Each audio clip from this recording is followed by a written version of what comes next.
ain't a wall that walks the line. There's a rare few who think outside the box together for the crew. To break the equations, not down to any rule. Exposing to the world the universe's own view. It takes the talent of the craftsman, it takes the mind of the fool, to make the vision realize energy and matter in a duel. To a great, to a duel. The old man Bills was running through his head. Cheryl probably got it hiding under his bed. Penny up to Annie making power for days. Don't listen to a word that the straight dope says. Mike building batteries to power a ship. Victor comes and talking math, that's the why the spiral dip. Sean chucking plasma bolts a mile long.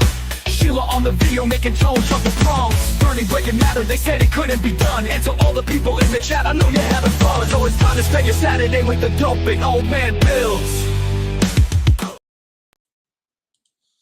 Hello, everyone, and welcome. My name is Nathan, otherwise known as Old Man Bills. Joe, what's going on, brother?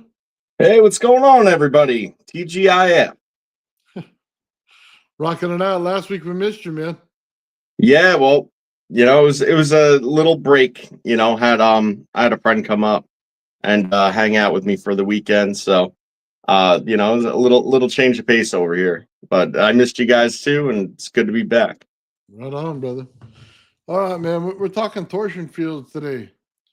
So we got a little bit of a video to get us going, and then we'll go off from there. And I want to thank Time Energy for this, man. He put it out today, and it's pretty cool, man. Right on. So let me pull this up.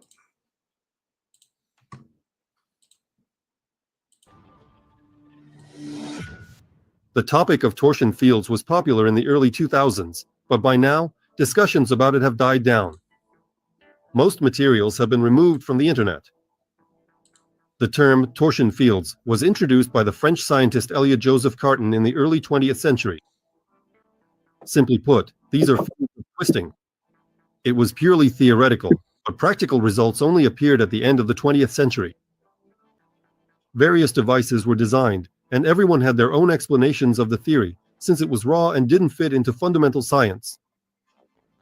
It was the physicist Oleg Grinkovich who, in the 1980s, came up with the idea to connect the twisting of water with a magnetic field.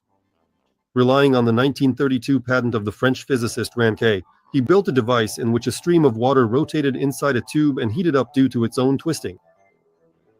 He called the device a hydromagnetic dynamo. On the outside, it looked like a giant bagel 5 meters in diameter. Inside this apparatus, water circulated, which was heated to a high temperature. The experimental installation was assembled in Armenia, in Nagorno-Karabakh, and supplied electricity to a scientific town. For several years, the generated power was about 2 megawatts. After the war, the device was dismantled, and the invention was swept under the rug. Grinkovich left for the United States at the invitation of the Americans, taking his entire team of developers with him. There, they completed and built a more powerful model of the hydromagnetic dynamo. However, its mass production was also banned there, otherwise the oil-based world order would have come to an end. Here's how Oleg Grinkovich explains the miracle that violates the law of conservation of energy. A water molecule has a spatial structure in the shape of the pyramid of Cheops. 1 cubic centimeter of water contains 1 million molecules. When the pressure in the pipe is 10 atmospheres, the vortex twisting the water breaks the molecular pyramids apart. The hydrogen and oxygen atoms separate. But when they come back together to form molecules again, a lot of energy is released. So, the theorists of new energy, Anatoly Akhimov and Gennady Shipov, claim that the energy of spun water, which allows the efficiency to exceed 100%, is extracted from the physical vacuum. They discovered an interesting property of the torsion field when it was generated by a shape, for example, a pyramid. In other words, architectural forms become a kind of loophole for energies still unknown to science to penetrate into physical space.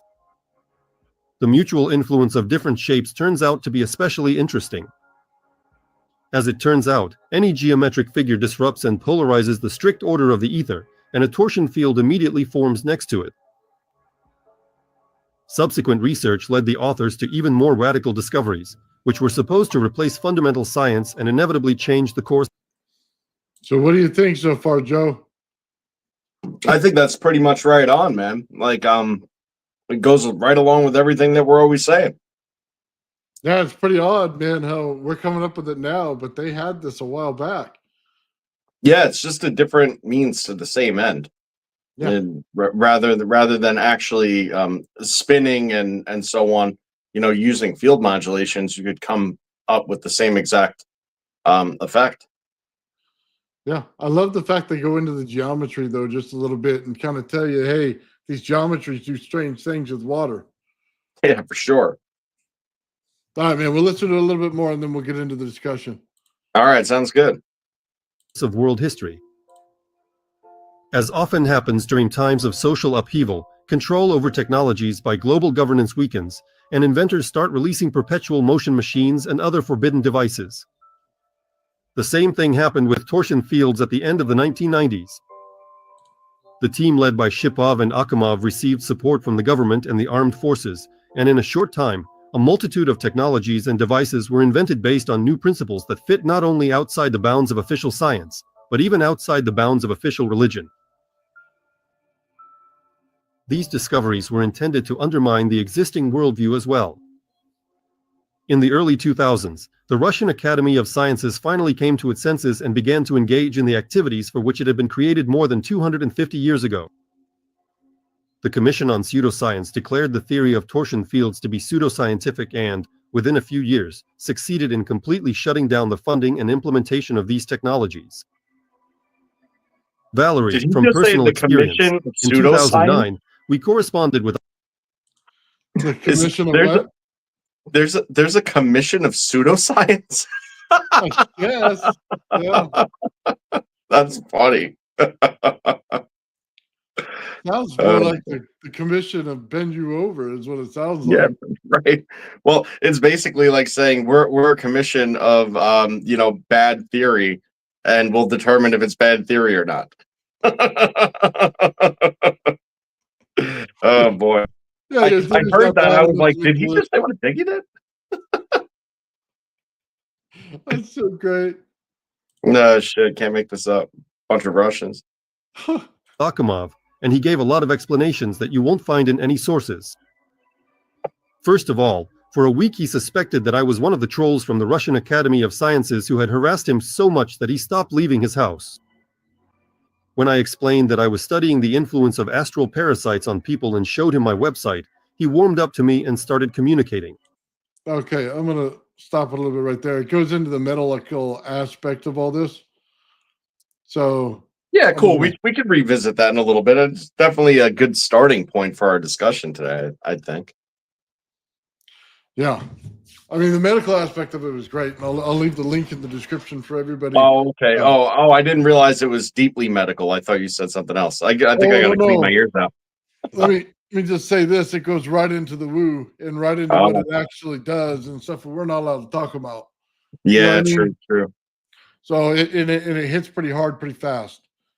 So Yeah. So, I mean, Darren Henderson already kind of hit on it, right? And he said cavitation of water creates heat also. Well, actually, I mean, that's exactly what's going on in that torsion when you rip the molecular structure apart is a cavitation effect.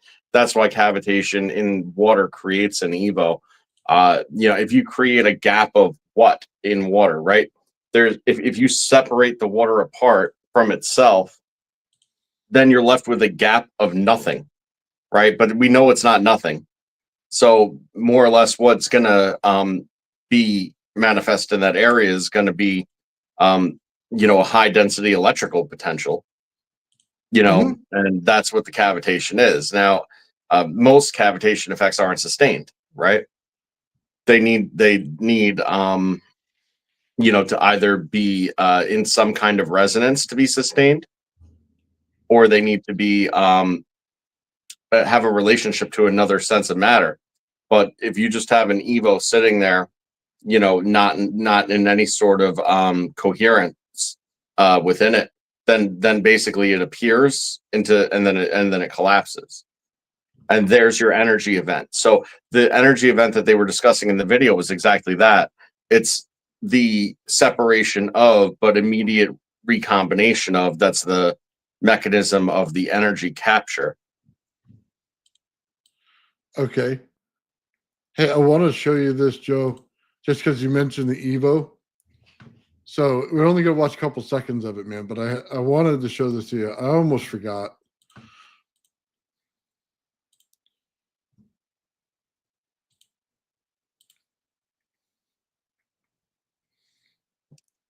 That's Check not a that little out. Evo. That a big old Evo.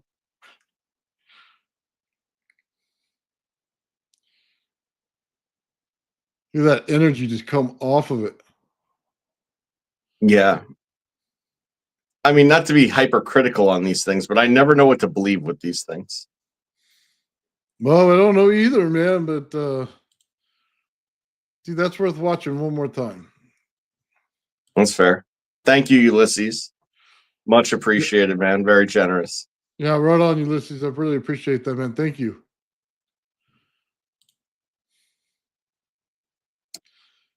It says the second one was fake. Yeah. It's just kind of interesting, man. We're looking at this stuff, and we always, yeah, like you said, you never know. I think the smaller ones that you don't see, that don't come down as far, those are the ones that are real. I don't know about the ones that get down as low. All right. I mean, so I'm not saying that this can't occur, at a larger scale like you just showed, but I think that the most practical display of a sustained cavitation event tends to be more like what Bernie showed in the jar the other day. And I don't know Oh, if yeah, you the little guys guy saw right that. there. Yeah, Yeah, that was good. exactly. But you got to remember what I said earlier. Why is it sustained? Because it's stable. Why is it stable? Because it's in resonance. So that Right. resonance is the pulse. That pulse is the expansion and contraction that keeps it in that stable state. As soon as it falls out of that, it ultimately collapses, and that energy goes to the recombination of the molecule. Now, the molecules will recombine whether or not you capture that energy. Hmm. That tends to be the thing. As long as the pulse is continuing, you can actually, I believe, extract that energy, and that becomes your almost infinite sum at that point, because you are physically in the vacuum at that point. You have a phase, higher density phase of water that you're separating out into a bubble of nothing. There's no air in that bubble. It's just a bubble because there's nothing in it. You know, Bedini was talking a while back when he charges batteries with negative energy that there's holes in there, right, in the plate, and you get the electron to go over to the hole and then fill it up and then start charging, right? Well, when you run it with negative electricity, what happens is the energy covers the hole. It can Hmm. no longer allow the positive to get through it and get in there, which is very interesting, isn't it? Because every I time we think. talk about Yeah. one of these devices, we're talking about the center part of it, getting that field built into it. And Hmm. here he is telling you charging batteries does the exact same thing as long as it's a negative energy. Oh, for sure. And I know that we use the term field a lot, and that sometimes like ruffles some feathers, as far as like people that watch us and stuff. And I think that for the purposes of what we're discussing today, it's fair to kind of put out there a meaningful definition of why we say field and what it is, right? So like in my opinion, at least, when we say field, what we're describing is an area of effect, right? So Mhm. that doesn't mean that that's as far as whatever electromagnetic property exists, but it's as per the effect that is desired, right? Is deterministic of the field. So there's always a little bit of diffusion. A good way to think about it would be like a radio, right? You've ever gone on a road trip before, you're listening to the radio, like back in the day or something, and as soon as you kind of get out of range of that, broadcast area, all of a sudden it starts to skip out. And that's the end of the field at that point of that particular broadcast. Mhm. Um, because and not because that signal wouldn't be detectable much further out, but because as far as the means of actually being transmitted in its normal form, that's the extent of that field, right? Yeah. So that's sort of like the way to think about it. And then once you realize that it's not really a plane that you're dealing on, like a football field that you play on, right? Where the Mhm. scope of the game is on the field. It's not a plane like that. The geometry could add into it as well. And with that geometry is, different vectors of motion that's manifest of the type of electromagnetism that you get. So But I think that it's important to say that. usually when we talk about the field, though, we give a descriptive word with it, like whether it's a bubble, torsion, you know what I mean? Whether what shape it's making, you know what I mean, stuff like that. So that's why I saw it's all descriptive. I mean, there's a scientific term for everything, For but sure. Now, there is one thing though about a torsion field that I kind of thought before we started up is that when you think about what torsion is in unto itself, right? That torsion field is actually like a plane because that is a plane of interaction between two unlike forces, which is no, but what the cause of the torsion is. it starts as a plane, but then it develops into a cone shape. For everyone that I've ever seen, that's the way it starts. It starts as a plane of existence where it just goes like this. And then before you know it, whether on top or on bottom, you know what I mean? It's creating a vortex into it. So it's great that you said that because even though it does create the vortex, the that vortex is like its geometry of the outside of it is at the field of the interactive zone of where it's actually creating the torsion, right?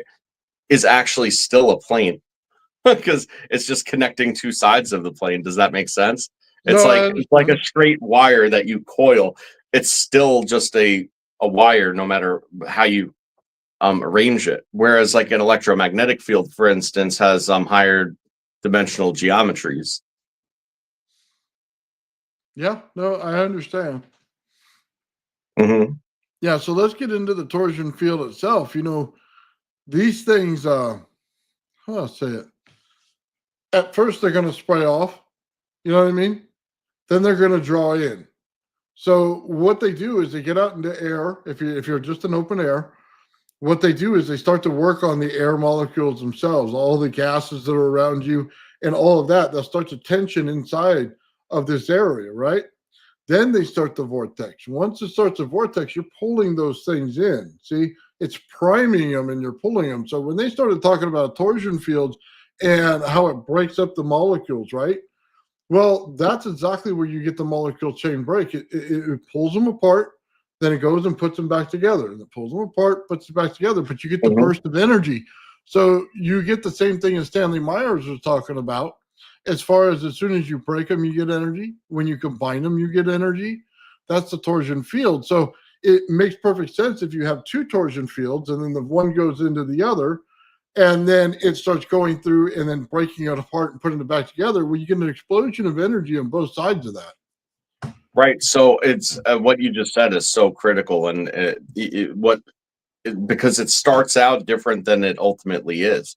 Mhm. The mechanism of the creation of it is differentials as per just about everything, right? You have like Mhm. these large opposite differentials interacting with each other, trying to reach a state of equilibrium, but because they're non-diffuse in their nature, those they basically have to come together and almost chase each other in order to create an equilibrium, except the equilibrium that they create at that particular field, like you said, is a vortex in its nature because it has to, it doesn't have any way to diffuse into each other to equalize the differential.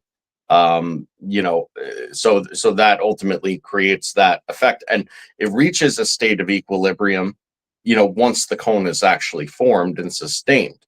That is the form of equilibrium at that plane of torsion of the two differentials. So if you think about it as high pressure, low pressure, high temperature, low temperature, you could go on and on as to what it would be, as far as differential is concerned. But that's how they reach a new state of equilibrium when the densities are so high at their point of interaction. Okay, so I want you to see this, Joe. This is later in that video.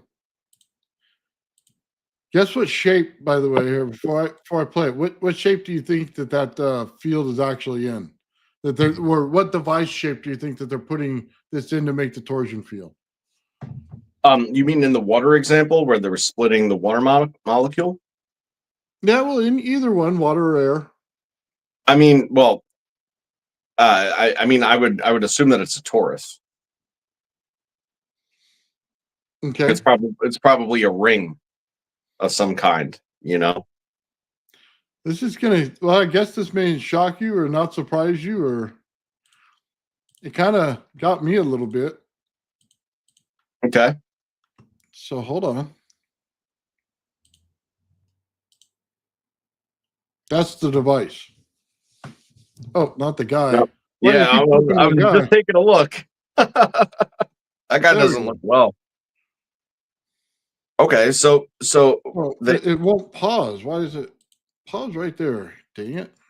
all right, There we right. go. So I mean that's like it's like halfway in between a propeller and an impeller, and it looks like the parts coming off of it that create it are flexible, so they're dynamic, I guess.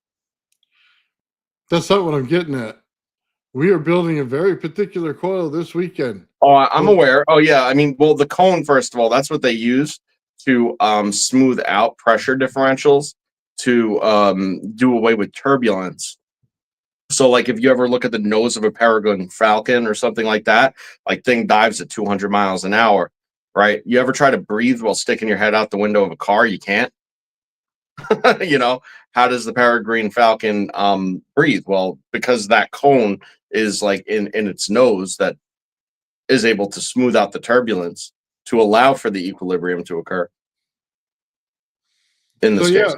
this would be oh man, what would the dimension be? 22.5 on each side, if I'm not mistaken. I don't think it's no, it's not a 45. Well, it might be. No, it I mean, probably is it a depends on 45. what the dimension is, you know, from the base to the height. I built it at 90 by 90 millimeters. Sorry, Joe. But yeah, it's a 45. Okay, it looks No, 45. no, it's funny because they have all this stuff going into the center of it, but that's exactly where we put our primary at, and then wound it like a bifilar all the way through like a corkscrew, like it's on the bottom of a ship. You know what I mean? And just screwing right through the water. Hmm. So I find it interesting that there's so many parallels in this. And I swear I never saw this picture before we did this. We got it based on a picture we were sent, right? Oh yeah, for sure. And I mean, really, even where the idea of implementing this came from was the fact that Sean was building these things, and we can see what the power density levels of the tendril plasma that comes out the end of it and such. Like you could, it's a tangible, um, identifiable like a difference in the energy differential that comes out of that.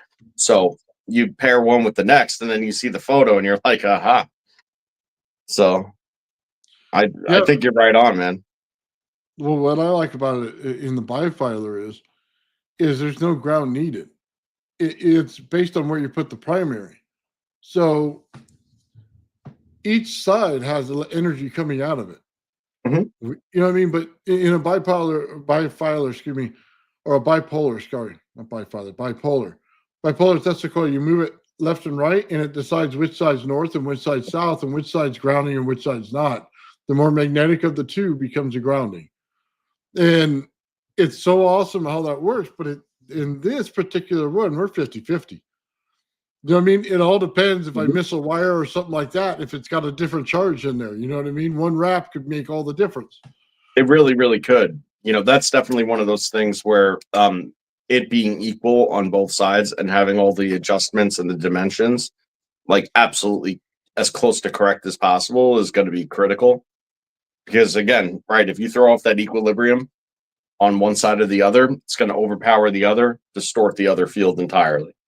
Yeah. So I like this, man. It goes right into where we're going. You know what I mean? As far as what we're Mhm. talking about energy, because we went through, how the energy is created when we first started out doing this stuff, right? And we showed the technical spots about building certain things. And then I showed out, you know what I mean? how each part was put in the Tesla coil, things like that. We've been experimenting with it. Now we're going right into the torsion field itself. Let me give you a little experiment, Joe. I got a little fishbowl looking thing. Okay. It's open on the top. Strange thing happened the other day. I set it on top of my Tesla coil. I fill it with water. It's about this big around. Okay. So like a magic 8-ball size right on top. Okay. Put the water in there while this thing is running. It's absolutely room temperature. But guess what happened to the entire top rim of the thing? It started sweating. It started steaming. There's no heat in this system. Okay. So out of the blue, here it comes, and you start to get this steam. Now, it's not the coldness because the water's room temperature. It's been sitting in the room forever. You know what I mean? It's not that. It just started, but there was no bubbling. There was nothing like that. There's no big event going on to boil the water. It's using the energy that's going on inside of that coil in a different way. It was a trip, man. I had to do it twice to see it. Well, it is, and it runs right along the same idea as like a room humidifier when you're dealing with like a high frequency where it uses ultrasound to break up the water into vapor. So what you're getting is not necessarily steam as much as it is vapor, but realistically, what's all too much the difference? Like the temperature is the difference. The mechanism of how you brought it into that state is different, right? Yeah. But the idea is that the state is the same. It's micro particulate, moisture or water that's in such a low state of diffusion that it's suspended in the air, right? That's sort of the idea with it. So I mean, I think that's right on. I think it's exactly the same reason that those work too, that you have it going on there, Well, they were saying in the video that the torsion field itself would separate the molecules, right? I think that's all it did is it broke them without heating them. It broke them in a cold state. Absolutely. Well, and that is the point. Like with the ultrasound, also, when you apply that high level of oscillation into the water, it's going so fast at that point that it creates a torsion field that the water molecules cannot sustain their complexity at that point, and it breaks it into vapor. So like it's the same, like I'm thinking it's the same exact thing. Now what your differential is that's creating the torsion field, that could be all sorts of different things. It's just about the high differential that's going to create it, because at the end of the day, it all boils right back down to the same thing: oscillation, right? Yeah, well, we got two things going on there, because you got to remember the outside of the coil is hot, the inside is cold. You know what I mean? Both will pull a value into them. So it kind of dipped in a little bit, because it's a circular shape. It was just interesting, man. I think it's awesome. I was going to answer this. What's with the Russian-made tech obsession? Well, they took all of this off of the internet just about in America. You're going to find a lot of it in Russian. That's probably why they did a lot of research on this stuff and they put it out there on the torsion field. But it coincides exactly where we're going with cold energy and stuff like that. If you want to pull in the energy of the environment, you first have to know if they're breaking a molecule down to hydrogen and oxygen, it then becomes easier to pull those into your system, because now it's changing the actual molecule. You think you're pulling just straight air. You're not. You're pulling things out of the sky. So you have to be able to get into a changed state. Once you get into that, you know what I mean? Then you can start pulling things into your system. This is one of the avenues that they're talking about that is a 0-point field, because it's doing exactly that. You know what I mean? We're transmutating stuff as we're going through this thing. That's one of the main parts that I don't think people understand. It's you're not only pulling the environment, like I keep telling you, you're transmutating it as it goes to the center of that. It's going to change a little bit. Yeah, for sure. The whole thing about like the Russia tech also, for what it's worth, and I see, Elijah saying that his content gets restricted in Russia, and that's like Russia of today. But you have to recall a time when that video was from, when that development was from, right? There was a much different culture that existed, in Soviet Russia, when it came to these types of technologies and beliefs, and just how it was overall received and receptive. That's why you continuously see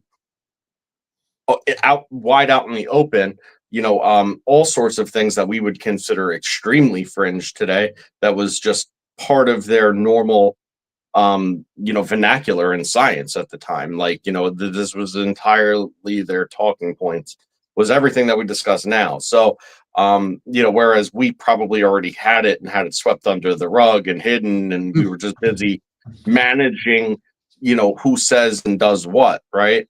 They were actually trying to, openly fund and promote the fact that these were the things that they were doing, so it becomes more discoverable. And I think that that's sort of the key point. I'm sure there was American innovators along the way that came up with all the same stuff, but over the years of how it's all went, good luck finding that stuff for use in a purpose like that, like this. Cool. That's what the whole patent office was for, to destroy all of this stuff. So there was no way they were putting it on TV for us to look at. Yeah, damn right, exactly. We would have already seen it, man. Out in Russia, you know what I mean? They're trying to build something, and that's their science, and they're putting it in our faces, saying, "Hey, we found it." You know what I mean? We got it. That's and it's a simple fact of this. You want to talk about the ether, you want to talk about 0 point, you're eventually going to have to talk about torsion fields. And that's just it. There's no other way to make that you know what I mean, that vortex. You've got to have a torsion field of some sort. Whether you cause it in the winding or whether you cause it in rotation, you're going to have it in your system. That's the open loop part of your system. Because every over unity experiment has two sides to it. There's a closed loop, but that closed loop must have an open part to the system. At some point in the system, it must open. So you say it's got a coil in the system. At some point, it has the open part, and there you go. I got a coil here. I got a coil here. I got a coil here. And they're all built that way, so that you have a closed loop system that runs the primary system. Then you have the open loop that pulls in the extra stuff. That's the way every over unity experiment's ever been done. Yeah, so it's also important to realize something. It's something cool to think about with torsion fields, right? Once you realize that, that it's the Ouroboros, like the head eats the tail, so to speak, right? You have this differential that exists that is trying to fall into the equilibrium. It stabilizes by falling into the equilibrium, right? And now all of a sudden, bang, here you go. So you have the differential that is now not making much of a difference at all. I mean, well, what does that mean? That means that because the torsion was the creation of it, that once it fell into the equilibrium, that means that there's almost no resistance, through it. So that's how the head eats the tail in that case, right? You have the torsion that is the mechanism to create the equilibrium that then does away with all the restriction of the flow, which allows it to basically do all the things that we like to think and talk about. This is superconductivity. Right then and there. That's what lies at the end of complete equalization of two high density opposites in differential. That's kind of the deal, in my opinion. So somebody suggested this, Joe. Mm-hmm. What if we took a strobe light and we look for the beat frequency in it? So as we put in the field, say we put in this amount of energy in this, and it's rotating and it's coming off of it, right? We're creating this torsion field. What if we took a strobe light and see if we can't see the actual energy flow a little bit? You know what I mean? Do you think it's even possible? Because we use the camera in blurring it and changing things and slowing it down. Does it follow the train of thought? I do. I mean, light is tough is the problem, right? Like bending light tends to be with energy is inherently difficult. Yeah. I'm not saying it's not possible. It's just inherently difficult. Well, I'm just throwing it out there, man. Everything's got to be able to see something. I mean, I didn't think you're going to be able to see the gas in the light bulb change so many different colors, but Dennis showed us it did. You know what I mean? And it just took a little bit of slowing down the whole process and showing us that. So now that we've seen that, yeah, So if you do a strobe light and a slow motion camera, can you know what I mean? I mean, it's always best to set up some big reflector in the back, get a razor blade, put it right down it, and see everything like they do in those videos. But that's kind of hard to pull off in your garage. So Eighth Sinner brought up exactly what my train of thought was, and he said it like, the right way.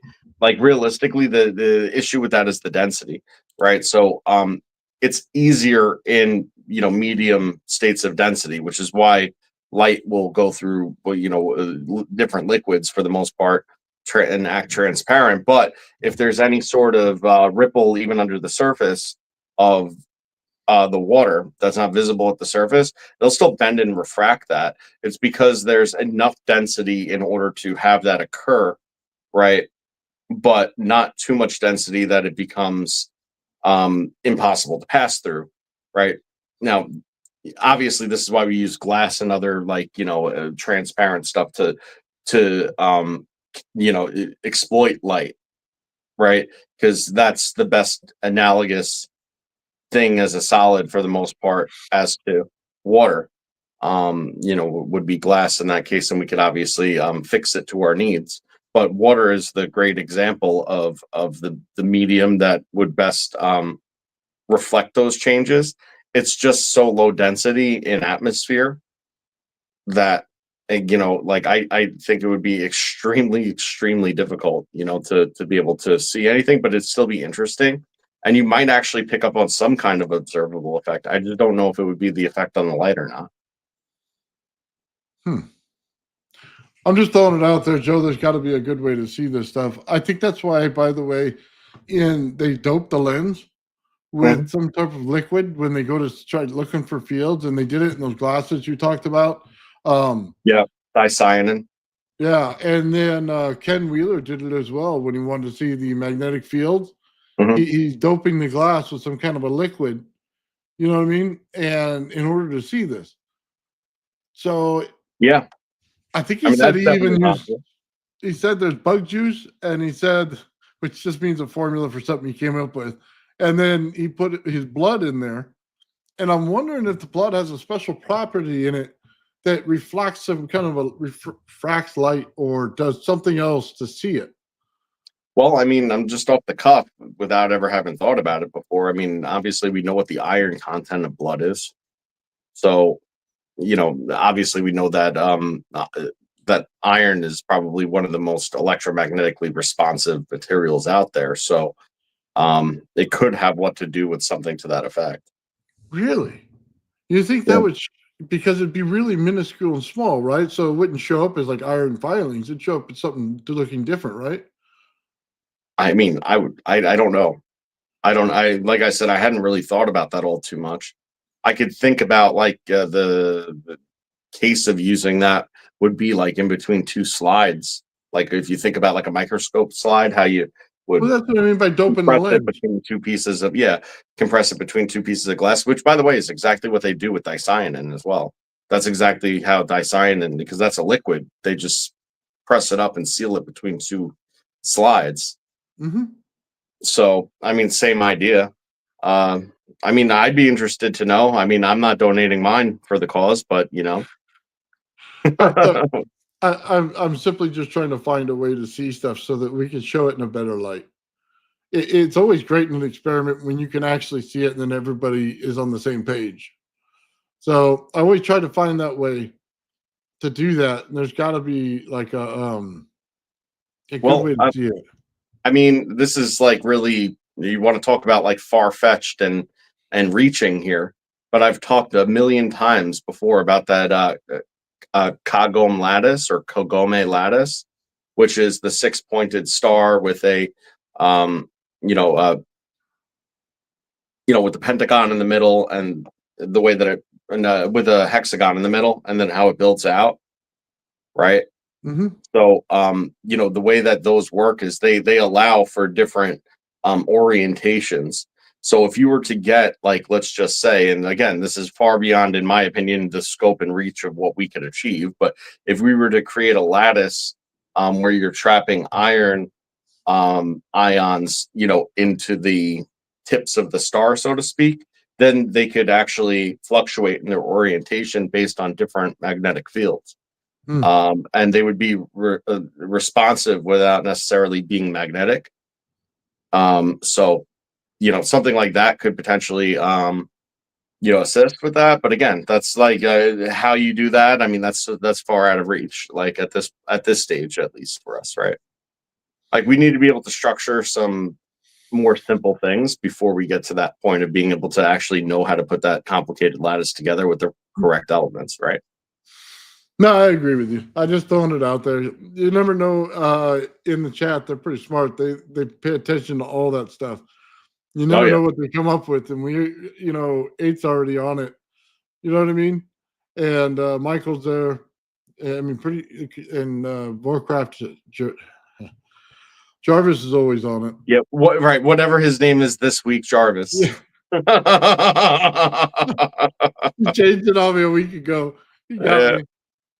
He'll really mess with it. He'll change his logo too, so it really throws you for a loop. Just pick something, man. Just pick something. Oh, it's great. Oh no, I just thought it out there because we all kind of watch the same stuff. You know what I mean? And we all on the same page on this, man.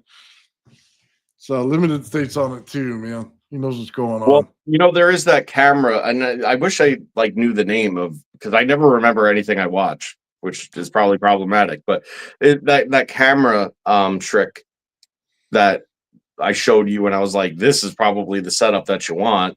Where you have like the two different light sources or whatever, and it's not all that complicated. It's just a matter of getting it set up properly at the right distances for the focal lengths. And then once you get that set up, you could see almost any change.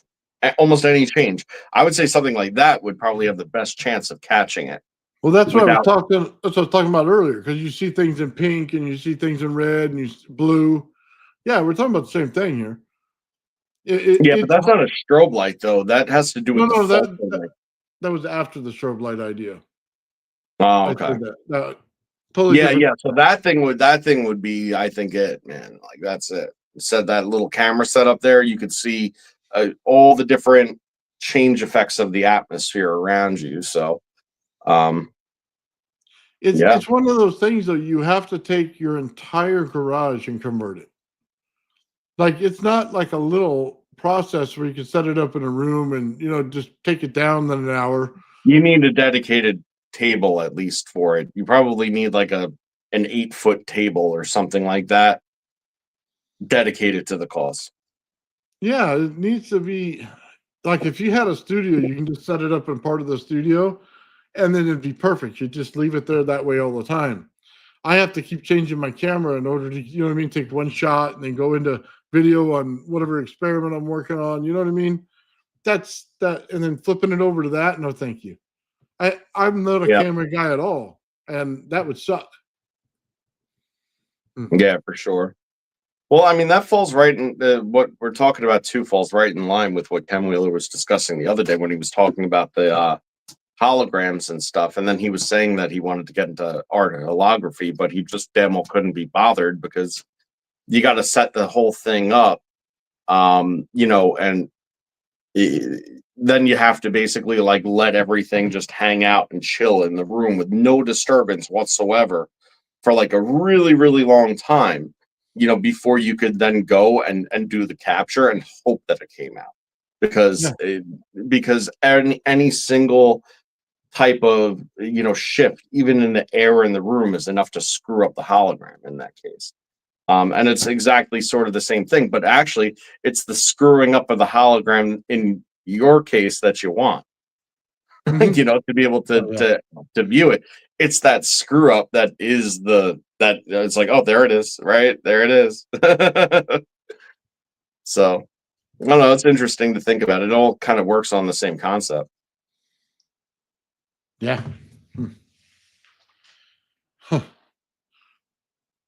Kind of crazy, man. Yeah, you know what? I would take dust and lasers at this point if it showed what we're looking for. You know what I mean? If that's that same kind of effect, if we could put a gas into it and then get it to shine like a laser, you know what I mean? And just see the dust particles all around, I'd take it. In a heartbeat, I would take it. So anything to show it building out, and what no matter where it goes, I'd want to see it. Yeah, for sure. I mean, I think that understanding the idea of what the torsion is in it anyway is probably the most important thing, as much as we want to see it. And just understanding that that the differential in equilibrium creates pressure, and that pressure is the mechanism of the separation, right? And of how it sustains, right? It's no different than I don't know if you've ever seen them before, but there's like those wave riders, right? Like if you go to a water park or something, it's basically a downhill slope that at the bottom, at the base of this like pool, let's just say, right, it's blowing high pressure water up the hill, right? So you could actually go to the top of this thing and you're in a state of falling, except they have the pressure set up in such a way that you could control you're skipping at the top, Hmm. right? So you could take something that's not buoyant, like for instance, like a wooden board, like a skim board or something to that effect. Skim boards work off the same principles, right? Um, and you could actually stand on top with all your weight on top of a skim board and have this thing literally, basically gravitating above the water surface, despite the fact that you're a 200-pound dude standing on a piece of wood that otherwise would just sink to the bottom the whole 9 yards. Yeah. Because and that's like that's the whole idea. It's that high pressure in that flow state that makes that happen, right? And that's exactly what we're talking about here. That's that's the stability aspect of it, and that is anti-gravity. So like throw that one in there. Well, yeah. I mean, you're building you're building vortexes in a longitudinal fashion. Yeah. I mean, think about it. We're everybody is always so caught up in this, dude. You're usually mostly transverse in everything you do. You don't really Mhm. realize it, but that's what you're doing. Rarely are you ever using longitudinal. So just understand that. That's why when you build out a second coil at distance, it always comes out bipolar. It always has a north and a south, but your original coil only has a north.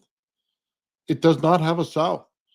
And I sat there with the little thing and tested it. It absolutely has no south. It only has Right, a but north. that makes sense at its fundamental core, because the Oh, way that sure. the initial emission is coming out is because of a bias offset of the primary and secondary, whereas all the other is getting is the sum of what it receives, being the resonance. So in that case, it's going to stabilize, but it's going to stabilize in a toroidal fashion, with an equilibrium in the center, because the entire object in this case is a separate secondary, falls into resonance, and that's the cause of effect. Yeah. It just builds out in one direction. Straight up. Mhm. That is Oh, interesting though. I don't think we've ever talked about that. no, How- and you don't realize it until you build a bipolar Tesla coil and you realize there's two sides of this. Mhm. It doesn't really occur to your brain that that's what's going on, because everybody just wants to say, "Oh, monopole or this," right? Use all this technical term, and then you go, "Okay, well, let me test it. Is it really that?" Sure enough, I tested it, and sure enough, when it builds out any second coil, it is bipolar. It Yeah. automatically goes bipolar on you, and you can't. I don't even know, what I mean, exactly why it is, but it does it. And then I don't care if I attach it to something. If I attach my rodent coil to my Tesla coil, and then I run out of my rodent coil to another coil, it turns bipolar on me all the time. If I just do it You know what's wirelessly, interesting, and it kind of stands to reason, right? It's like, in the case of like the Tesla coils, right? Like there is no such thing as a monopolar per se. It's just pushing that field into a compressed state and kind of moving it somewhere else. And it's mhm, and there's a high differential offset, right? So it's not really monopolar. It's just that other pole's squished. But what's kind of interesting when you kind of get down to the bare bones of it is the electric stuff, right? Because like when you start looking at that, that's like an agitation of pure potential in a non-vectored state, right? So technically, like, that's not a monopole either. It's just undeterministic as to what it is going to be until it's set into motion, right? So once you start moving it, once you start spinning it, that's deterministic of what you're kind of getting, I believe, if I'm not mistaken. So it's like not that's like a neutral stance, I think, of it. I think does that make sense? In the secondary coil or a second coil, or No, I'm talking about like the difference between when you're creating the difference between what you consider a standard Tesla coil, like with a monopole setup, which isn't really truly a monopole, right? And then you have a bipolar Tesla coil, which would obviously have your two sides. But then I'm comparing that, saying that it tends to not equate all too much when you have, but when you look at like an electret, for instance, it's just it's like agitating potential, and in order for it to have a state, either this pole or that pole or both, it has to be put into some kind of motion in order for that to occur. So in its when it has a charge but is in an unagitated state, what I'm saying is that's as close to what we would consider monopolar as possible, because you could induce the vector of motion, which would then actually induce one charge or another. But it's not technically monopolar because it's an undeterministic charge until the vector is introduced. That's what I was saying. And I don't know if I'm 100% correct. I'm certainly far from an expert on the subject, but that's what I think. So when the electret is outside of the foil and stuff, it starts losing its state, and it's losing its charge state because it's becoming undetermined. Once it is undetermined until it's put at that point, yeah, until you put it back in the energy state, and then it becomes determined on which way it goes. But in that, you're still having a charge flow, so you'll still have north and south in there. So right, it's not going to be a monopole at all in those. So welcome to the problem. So welcome to the problem with why particle physics shouldn't exist. Okay, when you have two stable molecules or pieces of anything, okay, and they're stable in their state, okay, and then you smash them into each other and break them up into ever smaller little parts. Those parts that it breaks out into, okay, are undetermined, in my opinion, undetermined until the point of collision.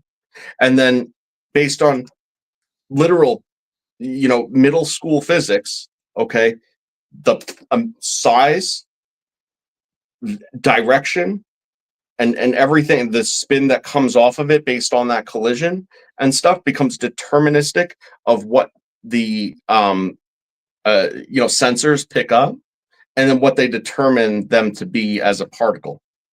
Okay, and each of these things actually has their own characteristics that they're possible of, but why it's moot is that they don't really fucking exist until the collision occurs. It's not what makes up something, it's what happens after the collision occurs. You see, that's the point. And electret's kind of similar to that, right? Because like, if it's an undetermined state until you do something to it, and then you do that, and then that's what it is, right? That's sort of like how I'm drawing the relevance here.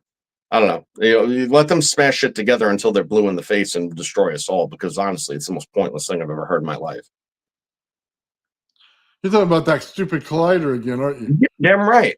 Yeah. But this is what they do. But that's the basis of all their physics is that's how they're like, we're yet to detect this kind of particle that we've estimated to be in existence based on our fucking equations, because we had to put something in there, so it must exist. So, and we're still looking for it.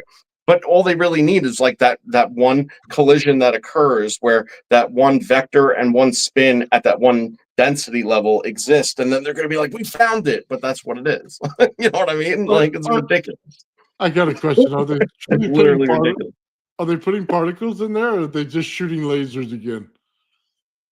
I have no idea, man. Like, it sounds like to me, it sounds like they're using magnetic fields to stretch down light and then shooting the light around this big old thing, okay, and then ramming it into each other. That's all it sounds like. It sounds like they're playing with their lasers on a massive scale. It's like I tell you, when physicists graduate, they get a pack of lasers. They must get like 6 of them, okay, and mirrors, so they could set up the little experiment because every one of them has the same one built the same way, and then people write papers based on it, and they get like $1 million. So it's like your transition into physics is, here's my lasers. I set up my experiment correctly. Can I have my $1 million grant? I'll tell you what, I'm gonna leave myself alone for like a week, and then I'm gonna nut into a mirror and see what happens, and I'll write a paper on it. Like, it's like the most ridiculous thing I've ever heard. Here you go. They built a $1 billion machine, Chase Solutions, created by denial of the ether. That's exactly what it is. Oh man. And you know what? What I just said, I don't think a single one of them has postulated. As far as well, hold on. We didn't even talk about the torsion going on in there, the torsion field, because as soon as they start wrapping this laser around, right, and they do all these magnetics, you're creating the torsion field right above it and right below it. Remember the trees you were talking about? Mm-hmm. The absence of trees in the center, and then outside they grow like crazy.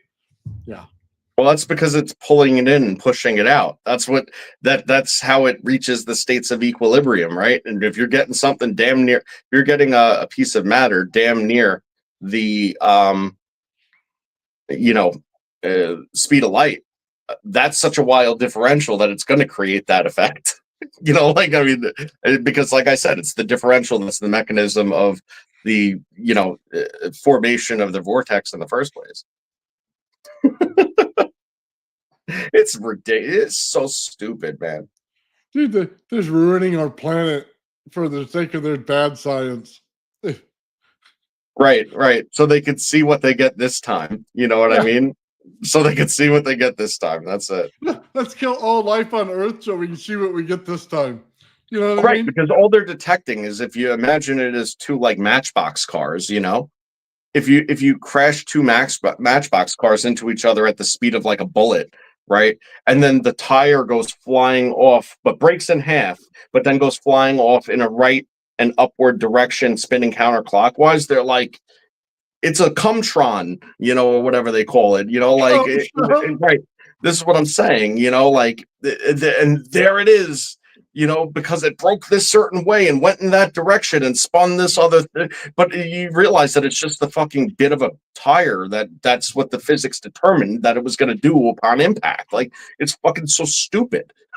Like, and these people are sitting there pretentious as hell, sitting there, they'll tell you why you're wrong 1,000 different ways.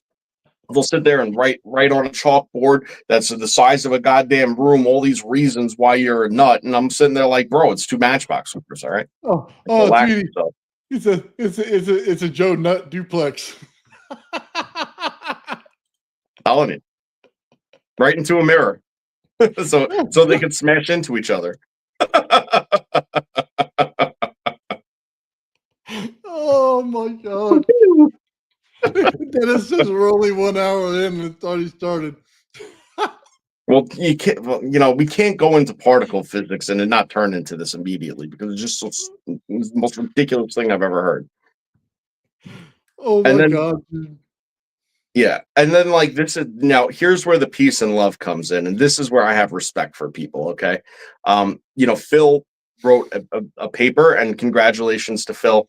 He got it published, peer reviewed, excellent paper, and everything that we discuss is in there. But to get this damn thing published, he had to sit there and use all of the things that I'm making fun of right now. And that's nothing against him. He had to do this. You know what I mean? Like, right. He had to do this in order to get this thing published. But at the end of the day, if you edit that out of your mind, everything makes total sense. It's just like putting the definitions on these minutia things that like it doesn't need to be, and realistically how they even come to be is a whole nother thing. But congratulations to him, though, really. Well, you remember his particles that he was showing in his little collider thing he would always show. The little balls would either come together, you know what I mean, or the balls would separate. So he got his balls moving either way. But yeah, if that's how they have to do it to show it, by all means, do it so that we can get the understanding of this at least out there where they can understand it, so that they can start to write math papers that mean nothing based on that, I guess. Yep. Yep. Well, once they realize that all of these things like are initially manifest as a, mechanism of partial offset deconstructive interference of native waveforms in high density states, maybe they can write me a letter and then tell me that I was right all along, because that's exactly how this shit comes about. And that's exactly why the fields in the right states of compression create all the things that we're talking about. You don't need to smash anything together. Okay. Like actually you do, but it's waves. Yeah, well, you know. I think Limited said it real good. Moving balls are healthy balls. I mean, yeah, got to smash them together once in a while, unfortunately.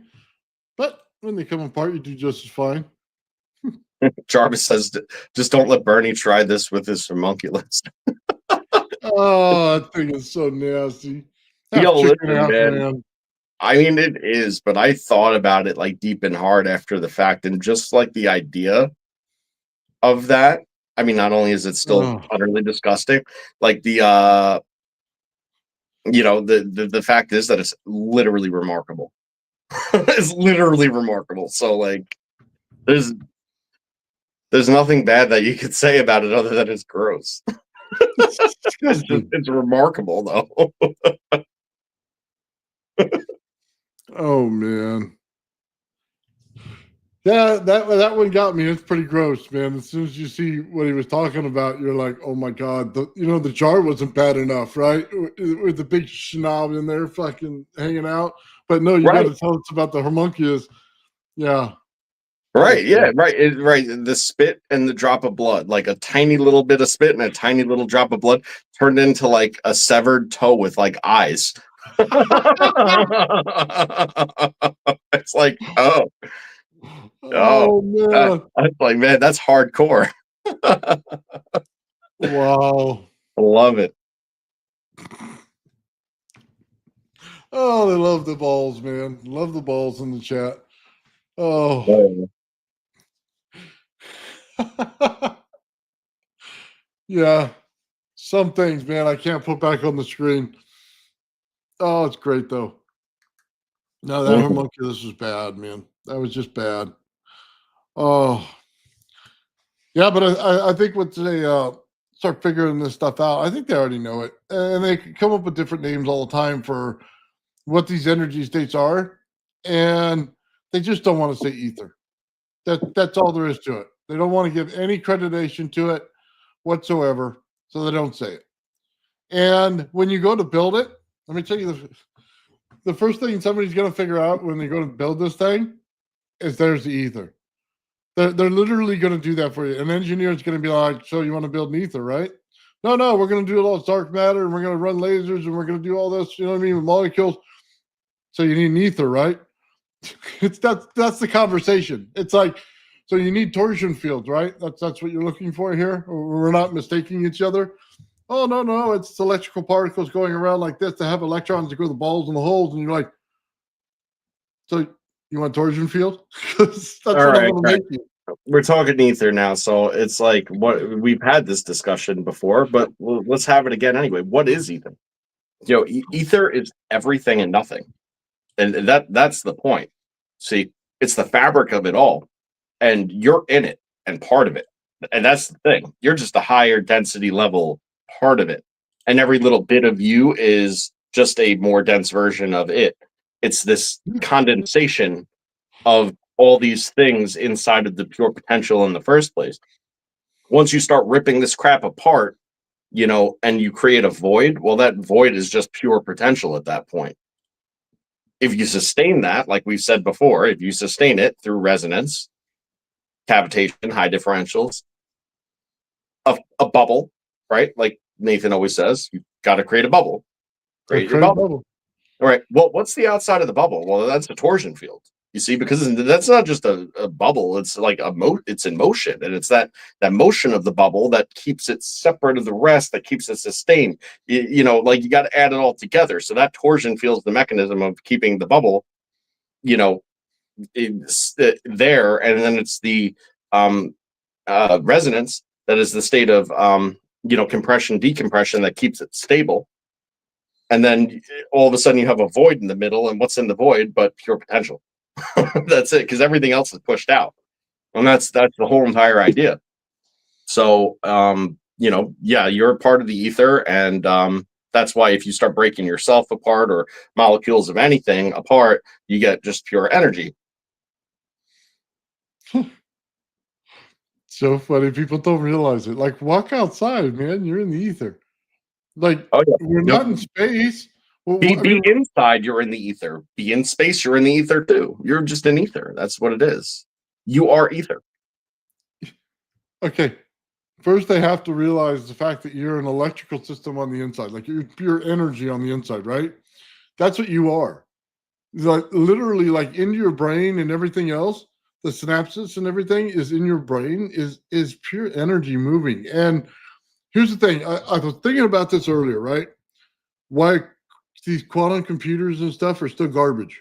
And I gotta say this to you: take the best GPU you can find, okay? 40, 90, whatever, right? 50, 90, whatever they're up to now. Go on there and see how long it takes to make an image, right? Best image you possibly can, no matter what, right? If you're still at a minute, you've already lost the race, okay?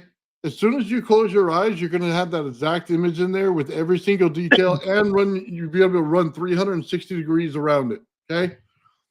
You're never going to catch that state, not in the computer. You're not fast enough. You could double your speed and still not be fast enough. You could do it by 1,000. You're not fast enough. You have to use the chemical process. Right. Always too much resistance is the idea. Yeah. You can't put those. Okay. Devil's advocate here, right? You could use solid state in the form to make a chip, and if the chip has its actual mechanism of operation, not necessarily within the chip, but with outside of the chip, where it's actually occurring in a state of cavitation where there's very little, if any, resistance, then you would have a much, much faster operation. But I'm pretty sure that's exactly what the premise of a quantum computer is when they're using entangled, qubits to do that. Okay, so that is the idea, is that this is going to have its very own restrictions, and unless if you come up with something that's infinitely dense, then the rate of oscillation is always going to be restricted. So I think that's sort of where it's at with it. Well, but that's why they have to do it chemically. They're not to that yet. They're not at number one, they run systems until they've run to the max of that system, and then they restart with their computers. So they're not in the correct state to build even anything close to that for the next 15 years on a commercial level. Okay.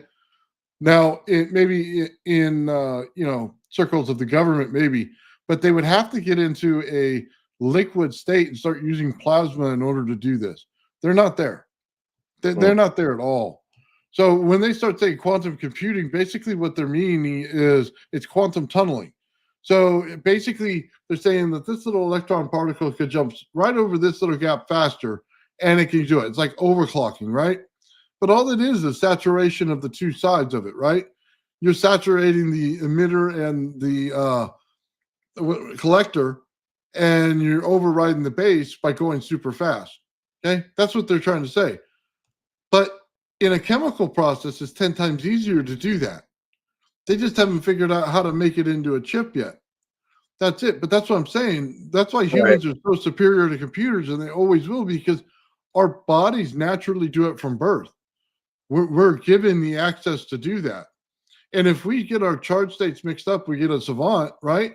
It just means that their whole energy system is based on one part of their brain, not all the rest of it. So it doesn't have to bother on doing anything else. It's just set to one side. You know what I mean? And it makes it faster. So yeah, there's they're just ones and zeros, man. They like to say that they're moving up and down, Joe. It's kind of a misnomer in how they're built. You know what I mean? They're built linearly. These things are not built, you know what I mean, on different wavelengths. They're doing that by quantum tunneling, but it's not correct. You know what I mean? They're Yeah. still building a linear system. They're nowhere close to a human being. I mean, I think that the human mind is much more complex than just like we believe that the thoughts that we have and the visions that we have as far as like our thought process, if you're imagining something or whatever, it's super easy to get tied up into this whole idea that it happens in your head, because that's where our sensory input plugs into. But I think that it kind of probably goes further than that, where your thought process probably does exist outside of your brain, but that your brain acts as the interface. So, like that kind of adds a lot of credence to what you're saying, in a way, but like not so much that it's a chemical process as much as it is just a medium process with much lower resistance. So like wherever that consciousness actually exists, that's channeling to your brain for your sensory input, is just a much lower resistance situation, which is why you're actually able to take things that are extremely complicated and be able to come up with them off the cuff as quickly as you do. I mean, of course, there's different brain processes that allow you to sense this and be able to make sense of it and articulate it and whatnot. But where it's pulling from and how fast that all happens, I think that it has to do with where consciousness actually resides. I mean, that's a little woo, but like that's what I personally believe. I don't know that consciousness and your thought processes necessarily reside in the brain. They're trying to make a soul out of one side. They're trying to take the electrical side and make a soul, and they can't. It's a biochemical process along with the electrical process or energy process that makes the soul, okay, or allows the soul to get into your body, if you want to see it in that fashion. They're trying to make it in computing and they can't. Okay, they're nowhere near the level yet. And that's why you get the religious believe in one way that, hey, we're never going down this road and believing in this because you can't create a soul, only the Almighty can. And then you get the other side of it is, we're creative people. We want to build something out that creates it, right? Right. Well, that's why you get two trains of thought there. But Well, when you start to break down just how we even accept that the brain kind of functions, right? You realize something real quick, right? Like, your creative mind, the one side of your brain, right? The right side of your brain, that's your subconscious. Most people don't have any sort of direct access to their subconscious. The subconscious feeds the conscious mind, which is what comes to thought, right? But the subconscious mind might very well have higher, like some type of extraordinary connection, right? Where it's feeding this, gets filtered out. Again, this is why you sense it. But then what happens? You take an EEG, you could pick these processes up on an EEG because you are receiving and it is transmitting here for your sensory to be able to pick up and present to you in a way that you're able to, right? But again, that doesn't necessarily mean that the mechanism of it starts there. I don't know. but you're only picking up part of it. You're never Yeah. picking up all of it. Oh, you're never picking up the whole thing. No. No, you I just get mean, part of not in a normal state of consciousness, you're not. it. And how much of the whole thing you actually get even when you're not. Like, I mean, I think that that's up for discussion too. Probably not nearly as much as that is out there, right? Sort of it. Yeah. I just I laugh when they show these big computers, right? And most of it's cooling. And it's like you don't listen to the show, do you? Because if you listen to the show, you'd have that problem kind of solved by now. You guys are still pumping amps into everything. You Mhm. expect the cooling problems. I mean, I could have told you that, years ago. So, yeah, and they tried, by the way, they tried a PMP based computer instead of an MTN based computer, and they failed at it and never went back to it. Well, stupid them now. I mean, they should have done the work. They would have had it. You know what I mean? At least a faster computer, that's for sure. So, I mean, Yeah, how? if you're able to write, I mean, you're right about that. If you loop something and then you throw it into resonance, and you're able to monitor that resonance, and for any sort of variation of the resonance, and each variation would have its own value, then that would be a very, very fast way of computing. I'm picking up what you're putting down. That makes Yeah, sense. yeah. I think it's funny. Well, I was trying to tell people, and just let me throw a plug out there. I do the morning podcast. Okay, I started every morning getting on there and doing 45 minutes to an hour every morning on my podcast channel, and just talking about various topics. Right? John always finds me on there in the morning, but I go into the depth of this. And here's one thing you got to realize: when you build out a field, right? So let's just call it a bubble. When you build out the bubble, you're not just building one layer; you're building multiple layers. But the pressure, the temperature differential is what's getting you. Remember how I tell you heat's a draw? You know what I mean? And then you take cold energy and pull it in, right? That means that that field literally is almost eating itself on the outside. The energy is eating the energy and creating its own type of, you know what I mean? Significance. So it self perpetuates itself, right? It's exactly what I've been saying, man. Absolutely. That's what the equilibrium is. It's just chasing its own tail, you know? Yeah, it just finds a continuous state of equilibrium. That's all it's doing. Now I there think are it's Now, good. again, with the field, and talk about a state of cavitation for a moment, because you could literally see the cavitation bubble itself, especially if it's in medium, like water, for instance, right? You could see a definite bubble. But now that does not mean that outside of that bubble, that there is no diffuse zone of the energy that's actually contained within. Okay, what that means is that that barrier right there, okay, is the field. That is the field of interaction for the relevant um, what you're looking at for the relevant stability of the cavitation. So you have a diffuse effect that would probably come off. It's just not strong enough to actually form that particular wall, which is the torsion field, which is the the thing that keeps it all separate. Because it's that differential that keeps it all separate. Okay, so let's look at it in a simple sense. Okay, you go to China and you get these little things, circular things, and the real rice paper, whatever they are, and they start a little fire in the center, and it goes up in the air. Okay, we get to that. Understand that little value. Go to a hot air balloon. We put a lot of heat in it. Okay, and it goes up in the air. Right? What are we doing? The atmosphere up there is cold. We're creating heat. We're creating a temperature differential. You know what I mean? We're playing with entropy in the system already. Okay. I'm not telling you we're doing anything different. We're creating a field bubble. I'm telling you it's the exact same process. We are creating entropy in your system in order to control the field on the outside. That's what we're doing. When I say the inside gets colder, it's because I'm telling you we're creating entropy. We create hot outside, cold inside. It works the opposite way as well. When you say it's cold winter day and my house is hot. Yet when I open Right. the window, the cold air flies in through that whole window. You know what I mean? And if you open two windows, it flies through the entire thing and it starts circulating in that fashion until your house is cooled off. Right. I It mean, works well, the we've same all process. seen the entropy example that they've shown a million times when they tried to explain it, where you have like balls, inside of a box, and on one side of the box is the blue balls, and then on the other side of the box is the red balls, right? Got all the balls, you know? Got your blue balls. Yeah. Anyway, yeah, exactly. But then you shake the box, and then they go into different states of, dispersal amongst each other. And the whole idea of it is, that almost no matter how much you shake the box and redistribute all this stuff amongst each other, I'm so glad that blue balls really set you off that much. I made sure to put lots of emphasis on it.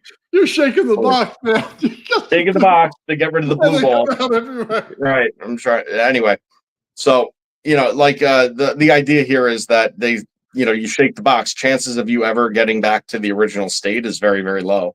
The best that right. So this actually forces that by bifurcation.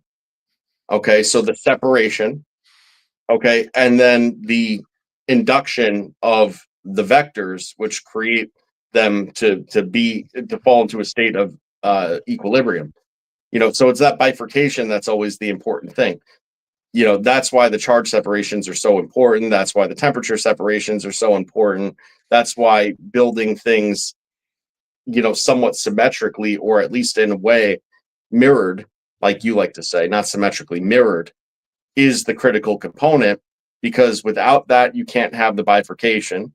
Without the mirror of it being inverse, you can't have the torsion field. Okay. And without the torsion field, you can't get them to intermingle in any sort of meaningful way that would get them to react and then want to force themselves into a state of stability, because they want everything. It always wants to go back into some form of stability whenever you create an instability.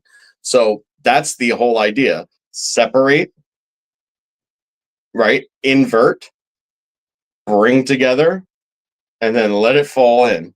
And then once it falls in, now you have the head eating the tail. And that's it. Let's just get this out there, because it kills me every time, and I don't think people pick up on it. You look into a mirror, you're not looking at yourself correctly. Okay? You're in reverse. So you don't notice it until you look at your t-shirt and read the writing on it, and it's backwards. When you literally look in your mirror, it is backwards, the writing on it. Your camera self-corrects that feature, so you think that everything's right when you go in front of a camera. When you go in front of a mirror, your writing is backwards. So when I say the mirrored effect, you're literally looking at the same object, but you're looking at it in a reverse state. You are no longer... Just as importantly, Nathan, in the back of your retina, not only is it reversed, but then it's upside down. So you got to remember, your brain's doing a whole lot in that situation to accommodate for this. No, but it's a simple thing. When you tell somebody that you need to put a mirror on it, they just think that you're going to have a reflective image of the exact same thing, but it's not. It's a reflective image, but in reverse. In reverse, so, right?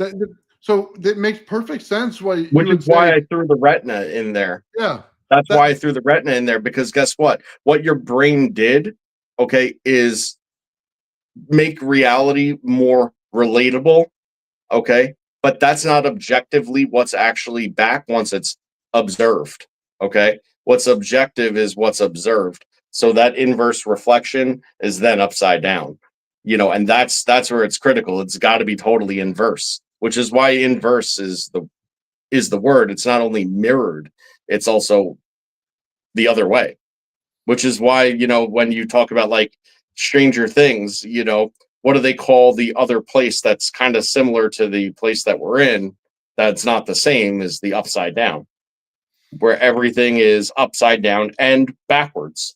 Yeah. It's upside down and backwards.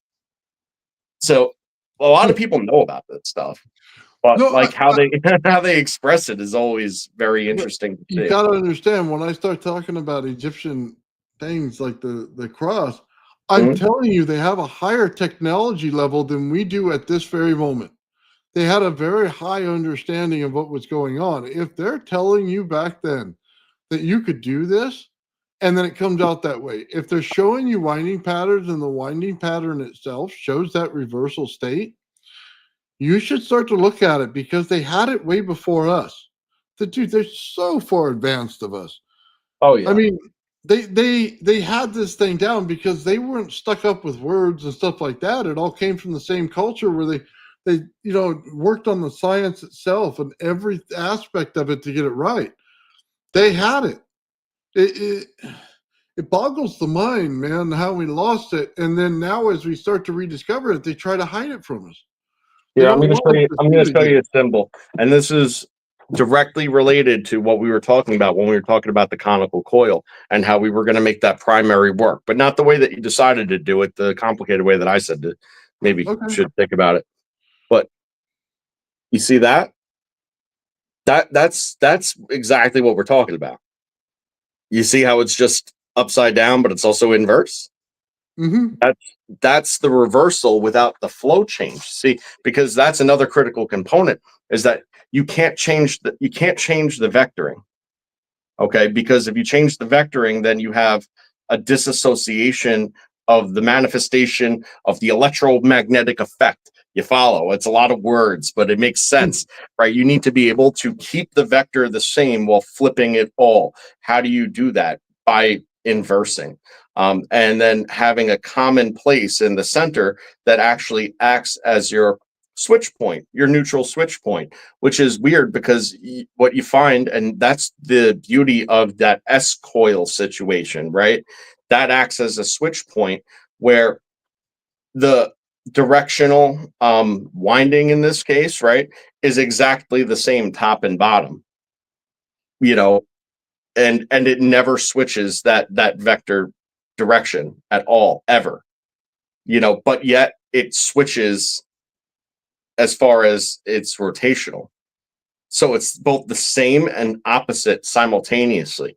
It's very hard to kind of maybe get what I'm saying without the visualization of it. That's why I kind of showed you that.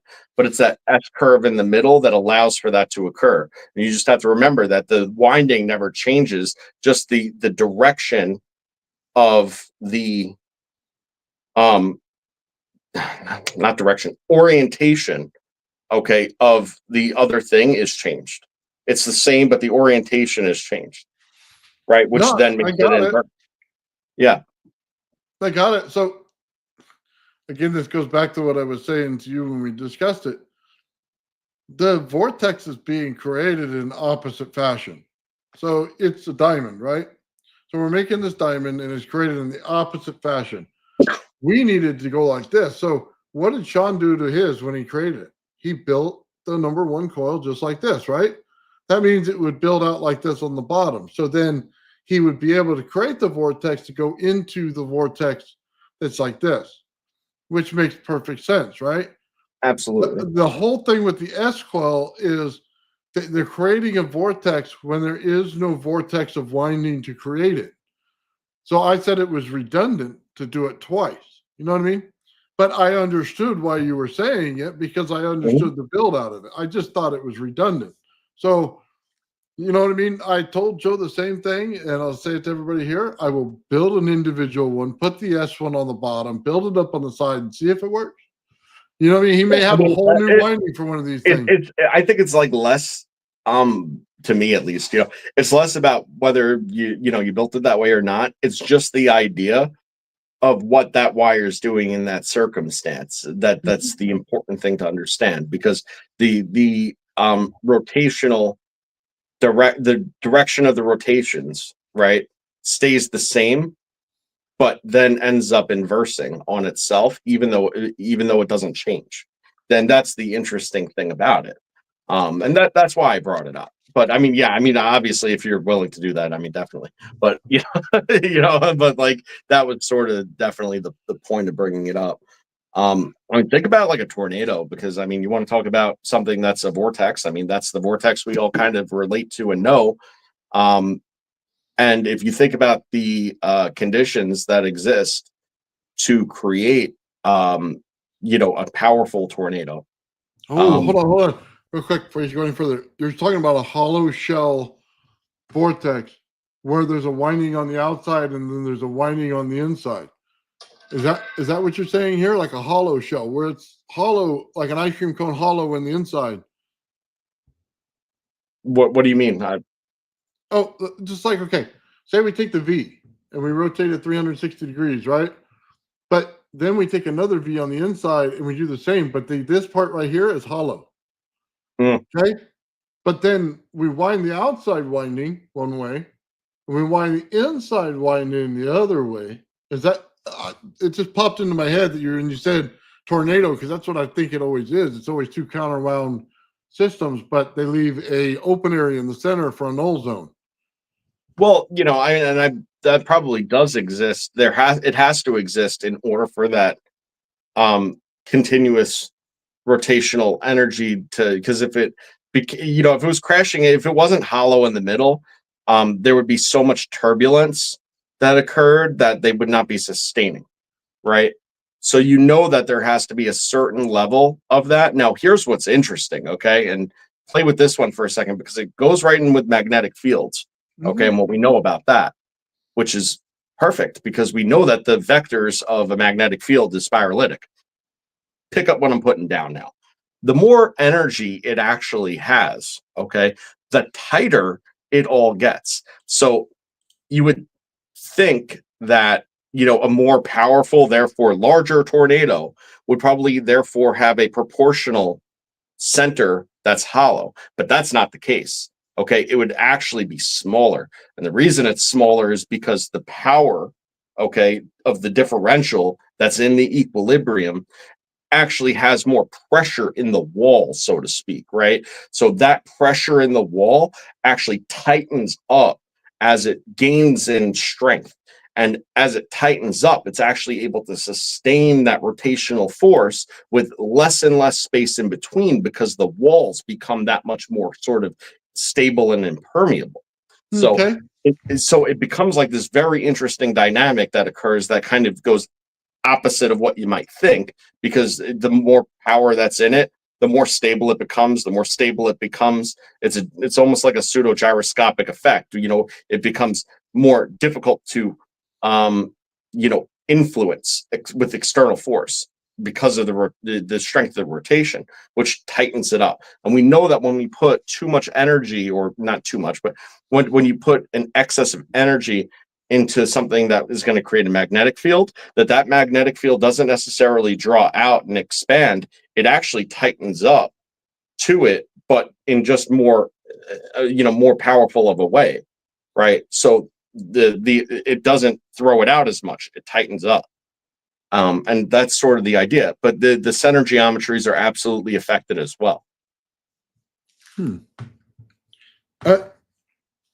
Sorry, I'm fascinated by that coil design, just like I am the teardrop. You know what I mean? Teardrop on top and bottom. I'm just fascinated by it. I don't know why. I just am. But so doing that, right? You'd have well, let me think about this for 1 second.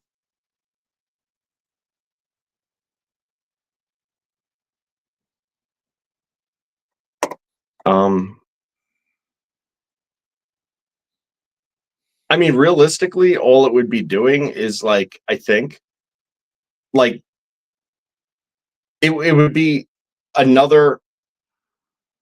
It would probably speed up the process, but not improve it. I think that the process would be there with or without it, but by introducing a second torsion field that's actually in the geometry that you're trying to create, would probably just kind of get that geometry together in a state of equilibrium probably sooner.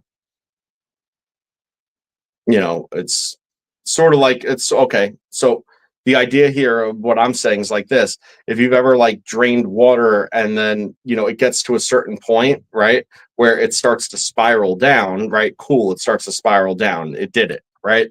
Mm-hmm. But how do you speed that process up?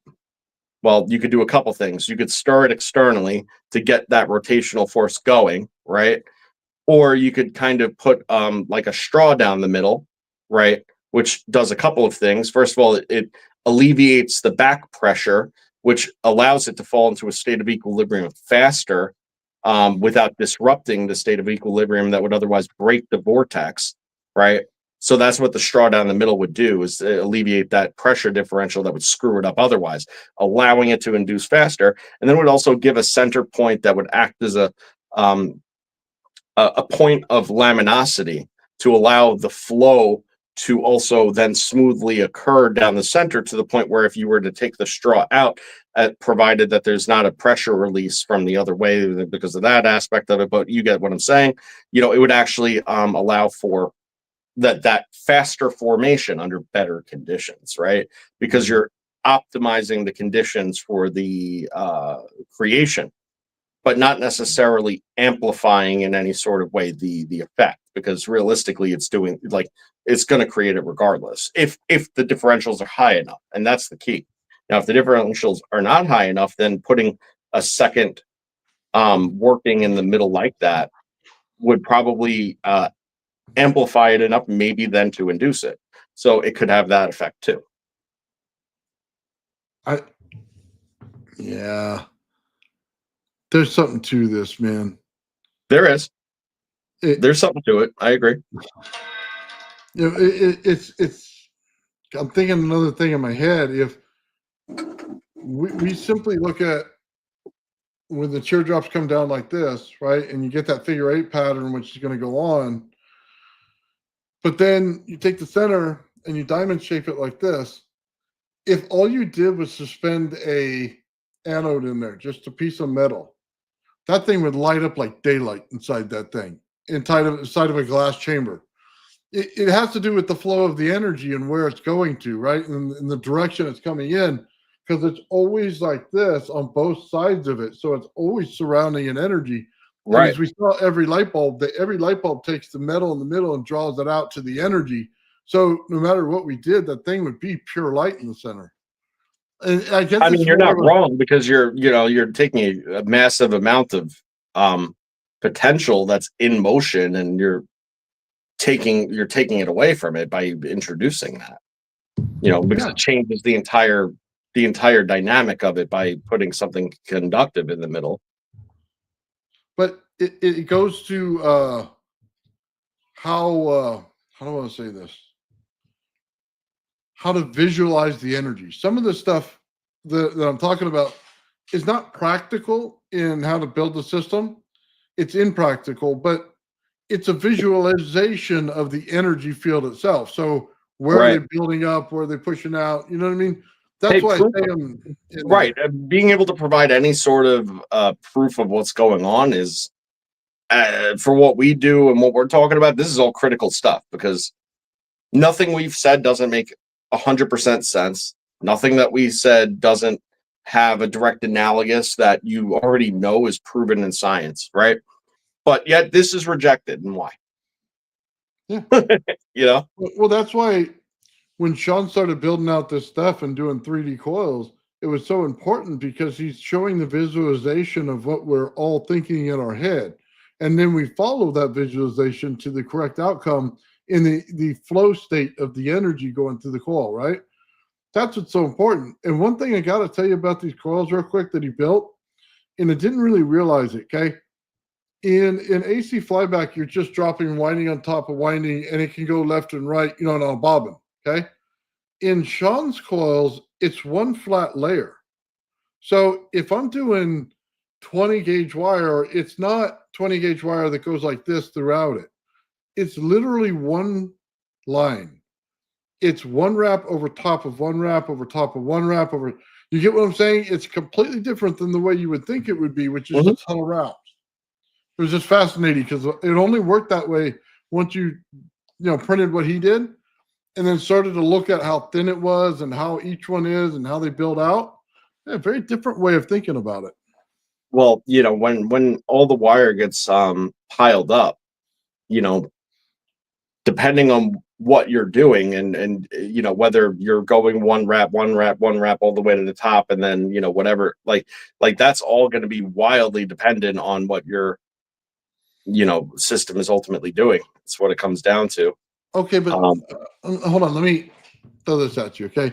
This is why people who read Tesla documents have a big trouble with the speaker wire, how they're stuck together top and bottom, right? But that's exactly what we're doing in a regular coil. But in a bifilar coil that Tesla makes, it's one winding, okay? You know what I'm saying? It's two winding, but they're flat. And that's the difference in what you're trying to say. It's making dielectric between every single layer is what Sean's Every doing. single layer, absolutely. Instead of just a magnetic field, he's making a dielectric between all of them. But that's critical, because without that, then you're going to lose your effect to magnetism. And, you need to be able to keep the, I hate to say flow, but for the purposes of what I'm talking about, we'll use the word flow, right? You need to be able to keep this flow pattern smooth and separate to a certain degree, where it could interact with everything around it, but not necessarily in a deconstructive way, or fall into a vector of energy flow that ultimately creates a form of electromagnetism that you're not looking for. Like it would be easy to fall into those states by screwing up your windings or doing it one way or the other is sort of the idea. So Yeah, that but little dielectric plane that exists is like a state of compression that would be acting upon each winding. but Is the, it's opening the compression state. yeah. That's what I'm saying. So okay, let's take a dollar Tesla coil, okay, which is a traditional Tesla coil. It is open this far between each winding. It's not one on top of the other, it's open. What is he getting? He's getting a ton of RF, which puts your field out at double the distance that it would than the coil that I build, right? So let's understand that in the way he's doing it. Because he's getting that dielectric in there, it's pushing out the field even bigger. So Sean's amount of energy coming out of that thing in a DC sense should be monstrative. He only Mhm. runs it in AC. I don't know if you noticed that. He's not running it in DC like we run, the coils that we have. Totally different understanding there. So I'm just throwing that out there so you understand that it's the difference between a traditional Tesla wound, you know what I mean, coil versus Mhm. this Odin coil or Uden coil, whatever I call it, that we're building. Yep. Completely different style. Yep, it definitely is. And like even when you first made that differentiation, I wasn't 100% certain what the difference was. So I mean, I looked into it on my own too, and to supplement sort of what you were saying to get that better understanding. And once you realize that the difference is in the winding and everything, you also understand what the critical difference of it is, and how um, that allows for the different compressions to occur with the Mm-hmm. OODA configurations. Why it's not just throwing it out. And because that's what a Tesla coil will do. And that was a hard understanding for me too, not making that differentiation at first as to why like a lot of these like popular Tesla coil demonstrations and stuff that you might see, like we're just not observing those same things at all. Like Oh, at all. dude, if your Tesla coil is over 2 feet tall, generally you're running AC. You're doing it for giant sparks. Yeah. And let me tell you this, when the History Channel did it, I was laughing my butt off because here they are trying to induce a field that's supposed to be done in DC. They ran it in AC. You see this thing sparking like crazy, and I'm laughing as soon as they turned it on because I knew immediately that they used the wrong kind of energy altogether. You're supposed to use DC for that system, not AC. You want to get the energy go through the ground. An AC system will do there, but it's limited in distance. You're not taking advantage of the water in the ground whatsoever. You're right next to a pond.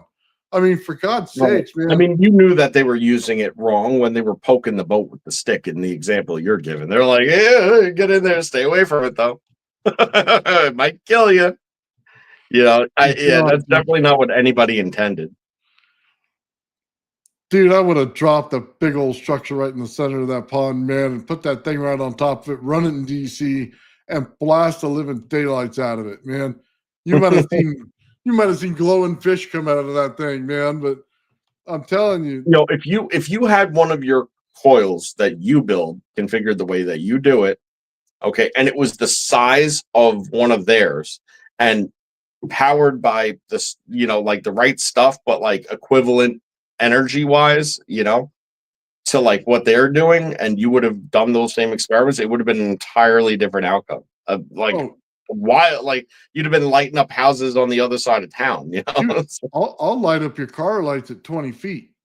Right. No, your whole car will turn off and on you at 20 feet, dude. If you give me that size of a Tesla coil with that much energy, you got to realize I'm putting 20 volts in the thing and doing 11 feet out of it.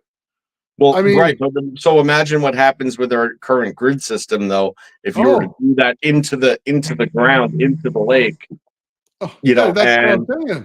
right. You'd literally have somebody's like house ground and stuff start acting as a pump and stuff, and inducing reverse flow current into their into their system. You know what I mean? Like I'm saying.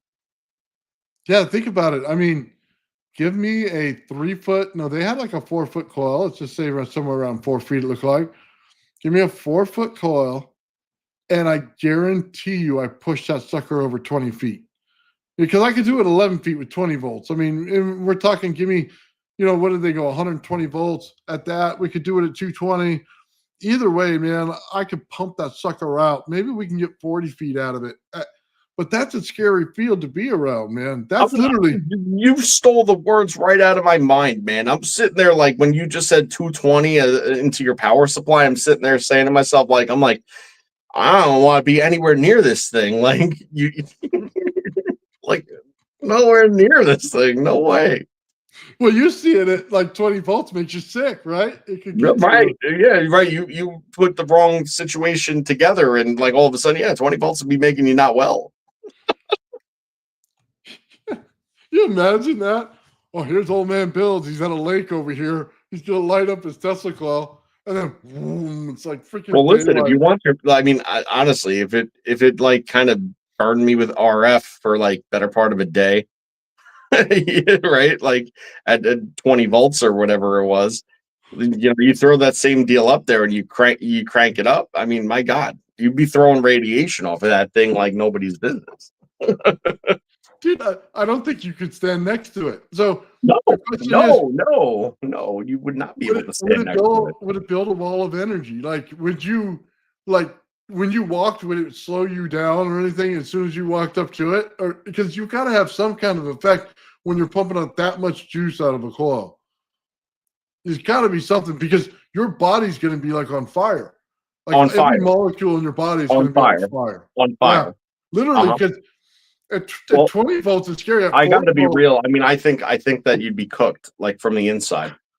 That's my opinion. Like I think that it would. This is my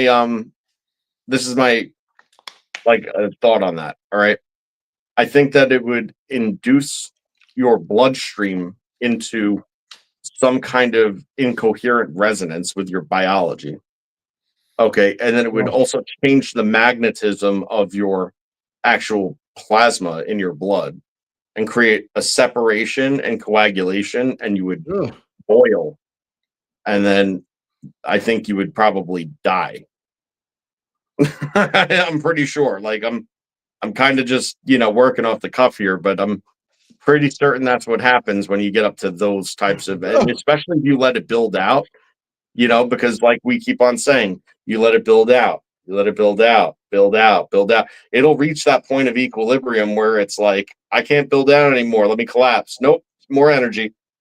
That's the state of resonance. That's what keeps it together. That field. Oh my God. Right. Go into that. Why don't you? Okay. First of all, Stephen says you can share it with a strong disclaimer. Yeah. John says that RF doesn't penetrate that far into the skin because of the water in our skin. I mean, you may very well be right about that, but the thing is that I don't know what degree of RF it is, bro. Like, I think it's more radiation than radio frequency. So here's the thing, man. You nailed it, because when we put this energy into water is when it starts telling no lies, right? Because you could put the hot into the water and you can put the cold into the water. They make two different feelings in your body all together, but they're getting to your body. That's why you feel it. So it's messing with the water inside of you. No. Right. What do you think cosmic rays are? Those are cosmic rays. Okay. Yeah. Those are cosmic rays. All right. And one of the reasons, okay, other than low diffusion rates, that you can't detect necessarily like cosmic rays in atmosphere because of all the interference, whatever, is that they also have a major scalar component to them too. Okay. So they become very like, almost like unstoppable, like as far until they reach a point of density that they want to interact with, and then they react. Okay. And that's why you could detect cosmic rays with a vapor chamber with super chilled, like, so like critical alcohol vapor, because it's it's at that state where it wants to change, but it just needs to be pushed, and then you have something that comes in and the density levels are high enough to sit there and collapse that vapor in that critical state, that level of saturation, that'll actually make it turn back into vapor. Okay, and then you could see the vapor trail, and that's why that works.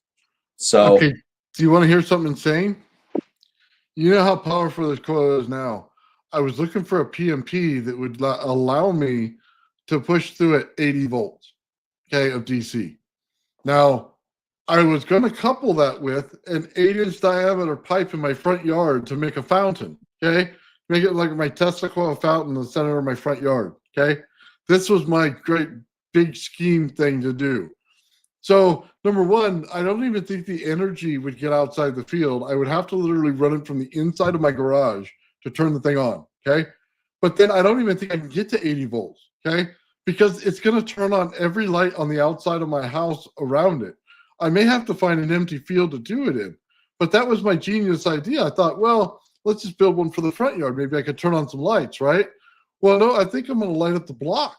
I'm going to have the power company yelling at me for something because that field is just nasty. And yeah, when I have it at 40 volts on outside and I have coils around it in residence, right? Dude, say goodnight, man. You don't want to be anywhere near those. Okay. You want to talk about getting a tan? Let me just tell you, you want a Trump tan? Just go walk through that field right there. Just go right on through like it's a sprinklers, man. And then you're just going to end up with a Trump color all over you. well, that brings us like naturally to like the next point, which is actually like how these things that you've been showing, right? Like there's an unfortunate reality that exists where it's just incompatible with our grid as it's set up. Because as soon as you start, getting the radiant energy through the ground the way that you intend to do to show the experiment and use it, right?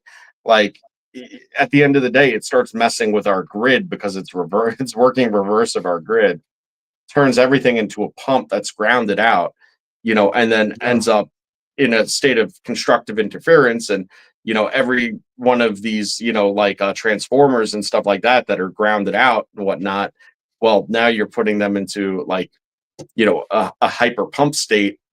Like, and you've seen a couple transformers go and stuff like that, all about it. But it'd just be ironic when the transformer blows up into pieces, but all the lights in the immediate area stay on. You know what I mean? Like, and then your meter starts running in reverse. Oh, I gotta say, Toth, man, you're awesome, brother. Okay. Yeah, thank you, Thoth.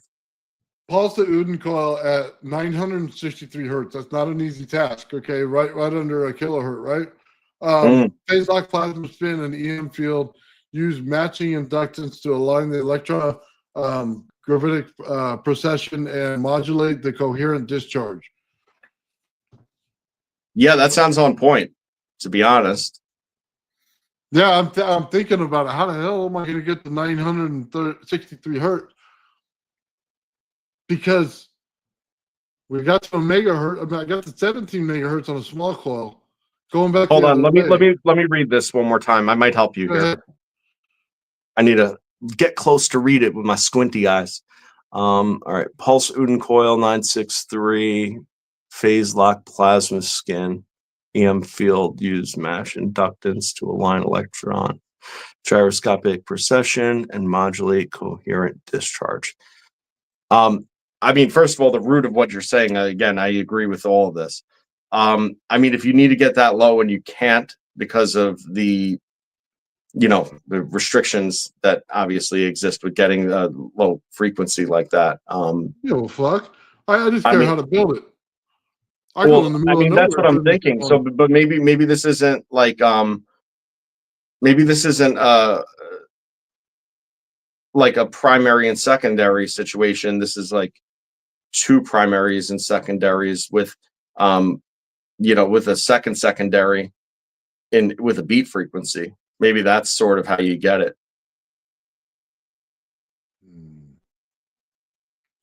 I'm gonna look for that. I think 963. What's the lowest I got it down to? I got it to 123 kilohertz with two coils, one stacked on top of each other, the same size I always build, right? So it lowered it. So I'd have to go more. We would have to end up with 3 feet at 32 gauge wire, which is a monster wind to do. Oh, you gotta drive me nuts, but I think we can get there. And then we could just peel it back to get to the number. Is there a specific reason for 963 hertz, by the way? I'm just curious. Well, I mean, 963 is one of the Okay. coherent. That's a coherent, waveform as far as like biology is concerned. Yeah, it's a tune to nature. Okay. Well, I guess I wasn't really thinking about it when I said it. I didn't separate it. It's Yeah, one right, exactly. It's in the Savagio group. There's like a whole lot. Yeah, I mean, but those frequencies. They're the ones we talk about all the time. 528, and all them.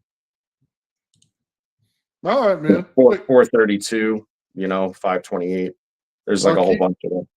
I'll keep my eye out for 6-inch PVC pipe. I'll go to a pipe place and see if they have it in a real thin gauge. And if not, the cardboard for one of those concrete pillars at the Home Depot, we can use one of those, locker the living daylights out of it. You mean just like Timtron was telling me to do that. So I'll figure something out. If I run across something like that when I'm out shopping, I'll buy it. And then, dude, I'll tell you what, man. You make that, you're gonna get your snake oil rising right up from your ass to your head. Well, is it a good frequency? I hope. Oh, that's a good frequency.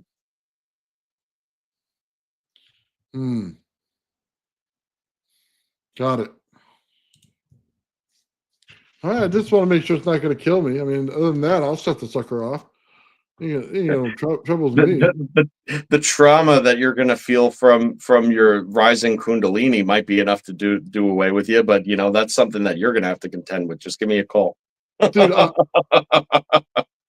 Joe, I'll probably literally bury the wire. You know what I mean, like a deck cord or something. You know what I mean, to the ground. And run it like 10, 20 feet, and there's me on the other side. I don't think I want to be next to this thing.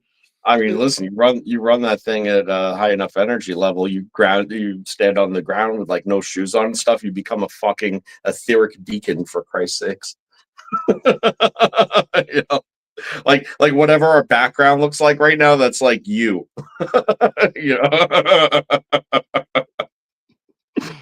Oh. 963 hertz modulation, ion, cyclone harmonics, near human bifield frequency. Yep. So basically what I said. Yeah. Okay. Yeah. No. Listen, Mr. Trice Greatest over there. I'm on board. I'm down. I want to see it. So, are we building? Is it 2 coils or just one? Did you decide on that? Is it? I mean, if you could do it in just one, that's ideal. Okay. All right. I don't mind building coils and just winding. Okay. Like, I have no problem with that. The geometry is hard to wind. You know what I mean? When you do it like this. This weekend, by the way, just so you guys know, I get my dyes in. Joe had picked a lime color, like a green and a yellow together. A lot of yellow, a little bit of green. Okay, emerald green, I believe he said. And then we were going with the black base, right? We're gonna hit it with a little bit of black, and then we're gonna hit a swirl on it and see what it turns out to be, right? Yeah, should be like good neon green with the pink base. That's gonna be cool. So that's gonna be the coil, man. I wind it this weekend. I get all the dyes in on Saturday. We're good to go.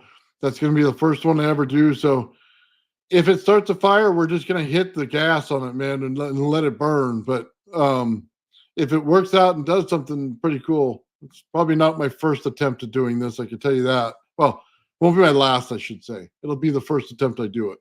So, but I'm down for it, man. I got all the rest of the stuff here. It came in already. I was just waiting for the dye color. So, and that gets all done on Sunday. So I'm hoping it dries out Monday, Tuesday, be able to show the show on Monday and be able to start it up on Tuesday. You know what I mean?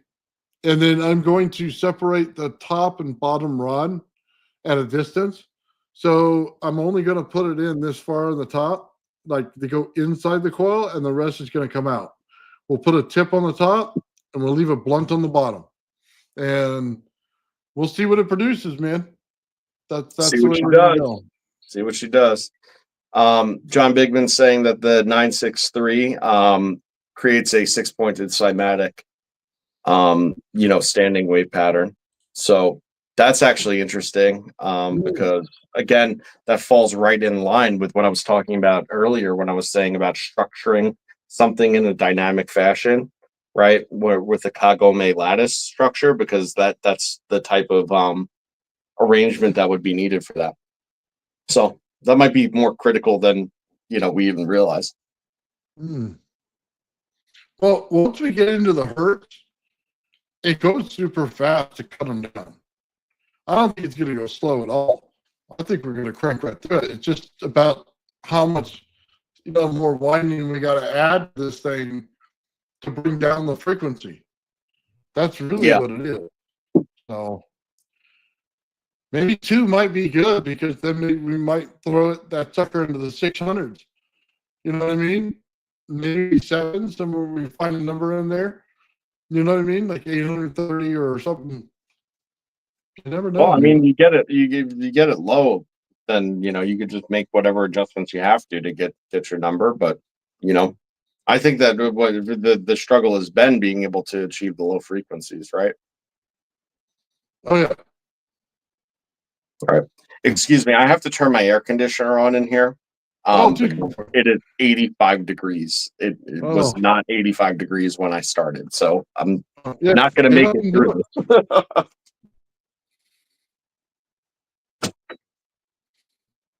Oh. Yeah, I had it nice and cool in here before we started, but then I turned it off. Hmm. Nathan, I think you're frozen out, man. You've been lagging a little bit. I'm frozen out. Hold on. Yeah, it's pretty bad now.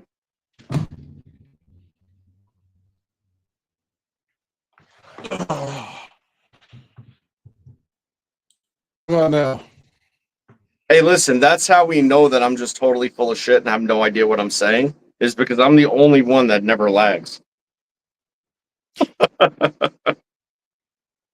I live in the boonies. Dude, I don't know what happened to my internet connection. It was good, and lately it's just been garbage. Yeah. Has nothing to do with anything you're doing. Well, You messing with your router and shit. Don't even know it. I'm gonna tell you what, man. I plan to wipe and reset my whole computer here. Joe just disappeared. Here real quick, along with the routers. So I don't like this, man. I don't like it at all. So gonna fix that. Yeah, well, see, Joe was talking shit, and then all of a sudden now he's gone. They pushed the button on him.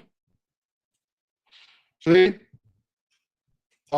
Talking smack, Joe. They took you out. I'm still not back. That's even funnier. It got too hot in his room, burned him out.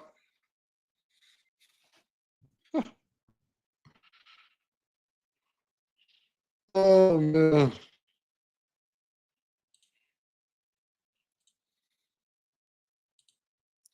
Oh,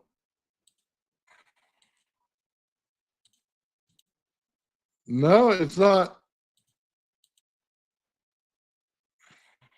Is it me, or is the screen blocked out?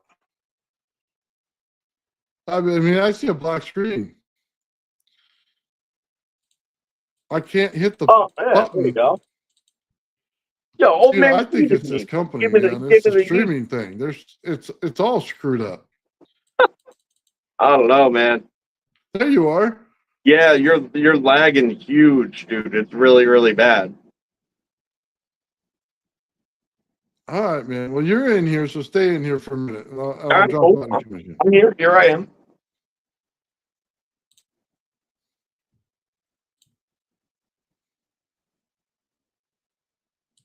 Hold on. I don't know what it's trying to do.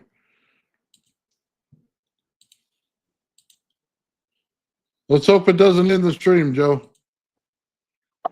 Yeah, well, we do the best we can, right? So if things don't go our way, we'll just have to watch Ashton and see if Oh, don't even go there, man. We're not part of that whole don't drama do that you it. got going. Don't straight No, don't do it. Don't even say my name. Don't even go there. The only thing not pulling up is my StreamYard. Oh man. Hold Well, you're still up, and you're actually lagging less than you were. on. It's in like whatever. Hold on. I'm gonna unplug it and plug it back in. Yeah. Elijah says that he's not the S word. Yep. Those are the last words of many people who have decided to end things for themselves. Oh man. All right. Is it better? You are not even present, buddy. I see your logo. Your logo's nice. Wow. There you are. You can see me now. It's still, dude. It's still processing to get out of StreamYard. Yeah, so it's still blurry, but like your mouth is moving now. Oh my! This is so terrible.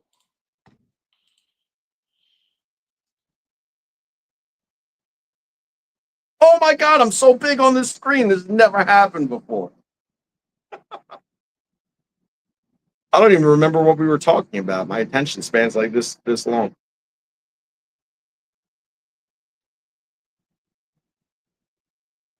All right, what we got going on in the chat? Guys, got to give me something to talk about because I think we were dead on the subject anyway. We were just dicking around at the Joe show. This is why I don't do my own streams because I don't know what to say. I need to be enticed.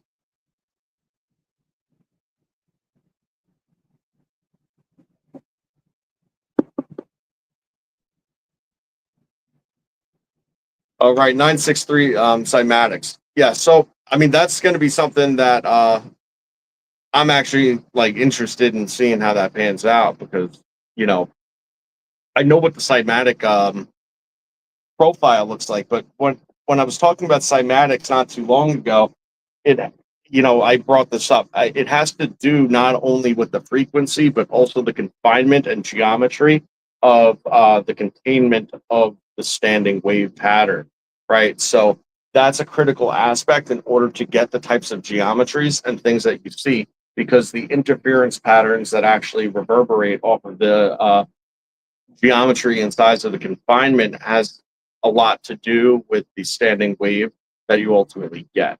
So, when you look it up and you see the 963 standing wave pattern and stuff like that, that's in one form based on those proportions and geometries. So that's a critical aspect to have to control in order to have that same result if you were testing it yourself.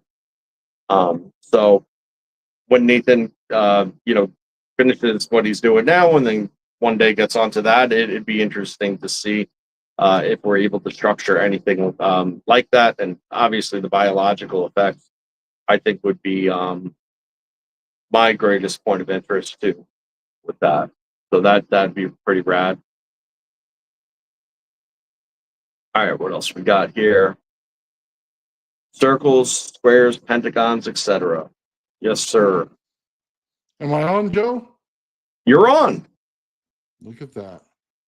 I was like a deer in headlights. I'm like, why am I so big? Oh my God, I'm alone. what do I do?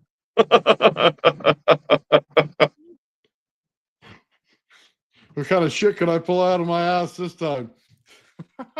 Exactly what I did. I was like, what was I talking about again? Then I was reminded. Oh wow. Sorry about that, man. I gotta fix this. This is not tolerable. I don't like this. I don't mind if I pay extra money, you know what I mean, for the internet. I can't have this. So Yeah. but the funny thing is, Joe, I put it on YouTube. I can watch it just fine. I go on to Facebook or something, I can watch it just fine. You know what I mean? I go on X, everything works, but it's my StreamYard that's not working right. Yeah. Well, we talk about the things that they don't like us saying, and if they make it difficult for us to stream it, then it is what it is, right? I'm not a paranoid person, but it just seems ironic that anytime we start really tearing open something down to like the whole look, it's not that hard. It's actually all around you. And we get into like that aspects of things, like all of a sudden it just starts screwing up all the time. You want to hear something funny? Damn right. Okay, I went through my router and just see what available internet connections are in my neighborhood.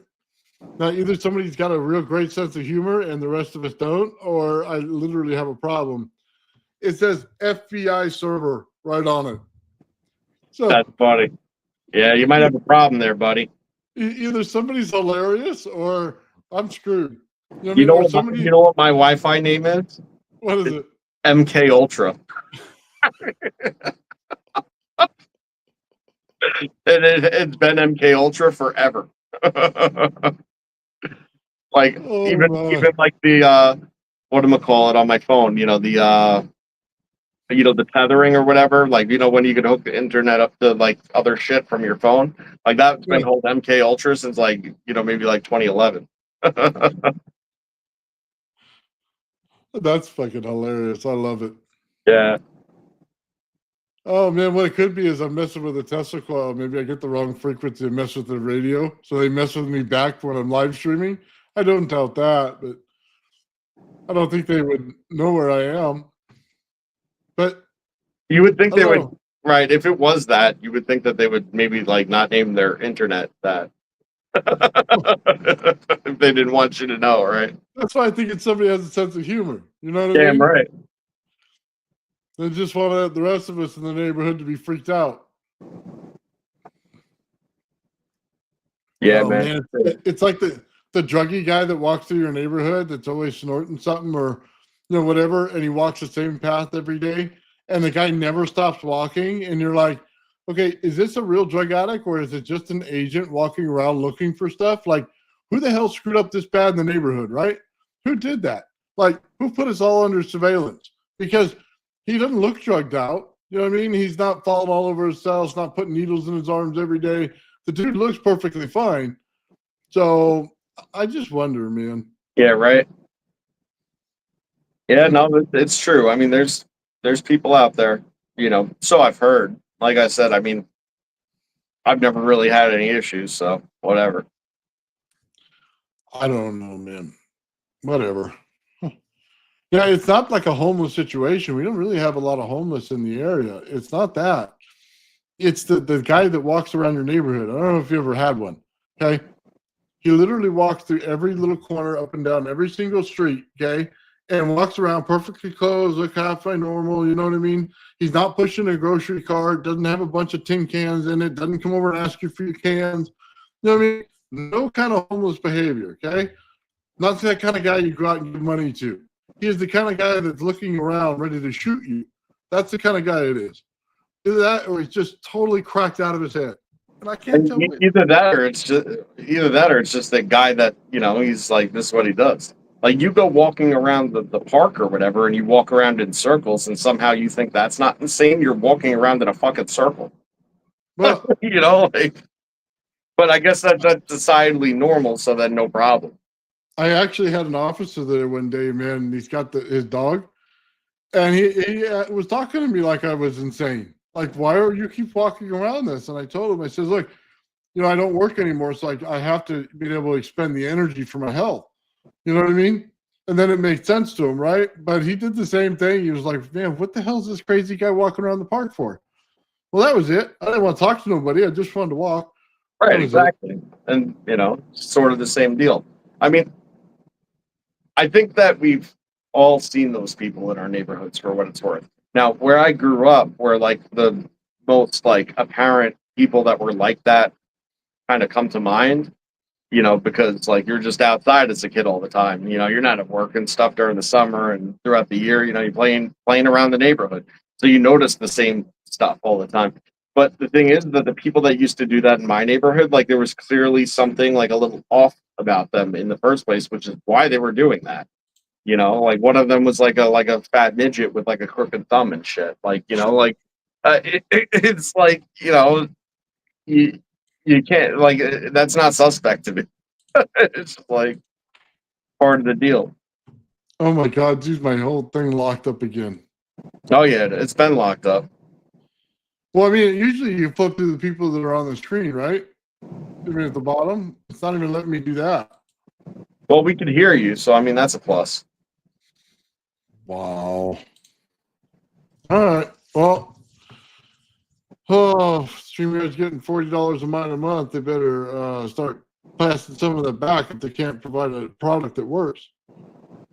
Yeah, I've seen other streamers run into the same problem with StreamYard too, like with huge followings and stuff. And it does always seem to come at like, you know, whenever something mildly controversial is being discussed. But you know, Yeah, again, well, it's that's something I noticed. wow. Oh, it's just me again. Holy shit. All right, there we go. All right.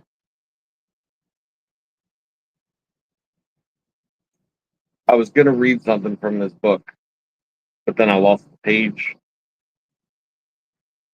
So now I'm just stuck looking through the damn thing. But this is gonna be I'm actually gonna talk to Nathan about doing a show about uh, uh this book one day soon, where there's like huge parts of it about like some, you know, like pretty interesting physics and stuff. And it was written like in 1895 or something crazy like that. So it's just interesting to see, um, you know, like what the train of thought was then because it's so relevant. But you know, I'm gonna work on that with Nathan. Okay. Am I back, Joe? Yep, we're back. Okay. Wow. Okay. What were you guys talking about? You got a book? Oh no, I was literally I had like a part of a book that I wanted to like read like a small little part out of because it was just so interesting and stuff. But I lost the page. So then I was aimlessly like shifting through it and then I decided just to tell people that I'm going to tell them about it in the future. Like I don't know. But I don't know who said it. Somebody wanted to see my rocks. I haven't shown this rock in a while. It's a huge piece of corundum sapphire that I found. It's like big old piece. It's like really, really heavy. This little piece probably weighs like I don't know, 7 pounds if I had to guess. You can see it's like blue, gray, green. And you can actually see like a good amount of like the crystal formations inside these pockets that happen there. But this thing's hard as a rock.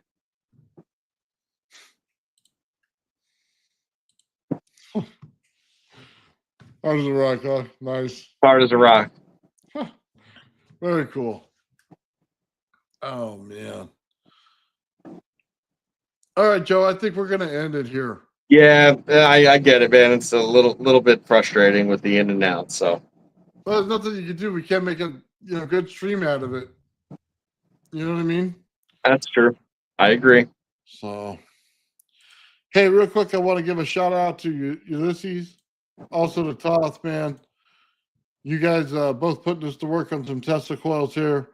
One for the geometry coil we're already building, and then a second one for a bigger coil for 963. So we'll do it, man. We'll get it going.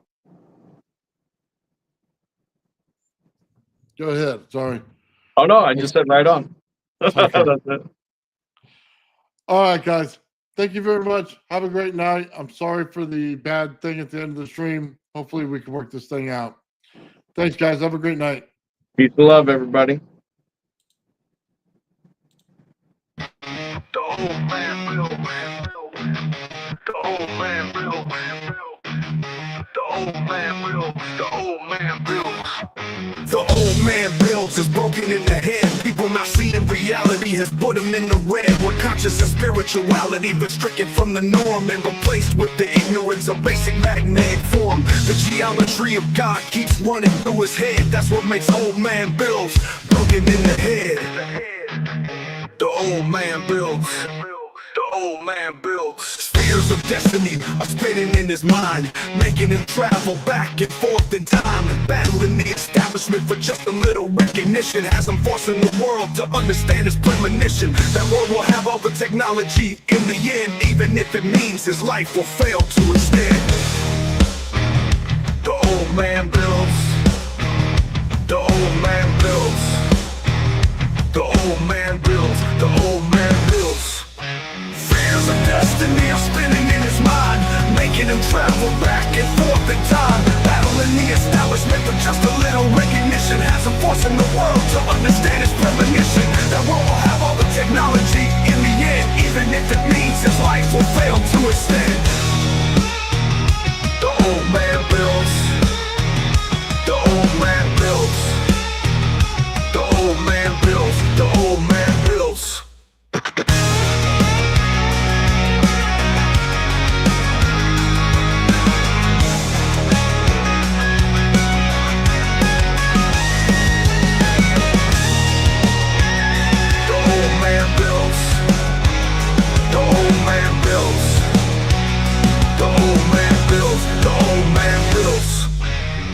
Fears of destiny are spinning in his mind, making him travel back and forth in time, battling the establishment for just a little recognition. Has him forcing the world to understand his premonition. That world will have all the technology in the end, even if it means his life will fail to extend.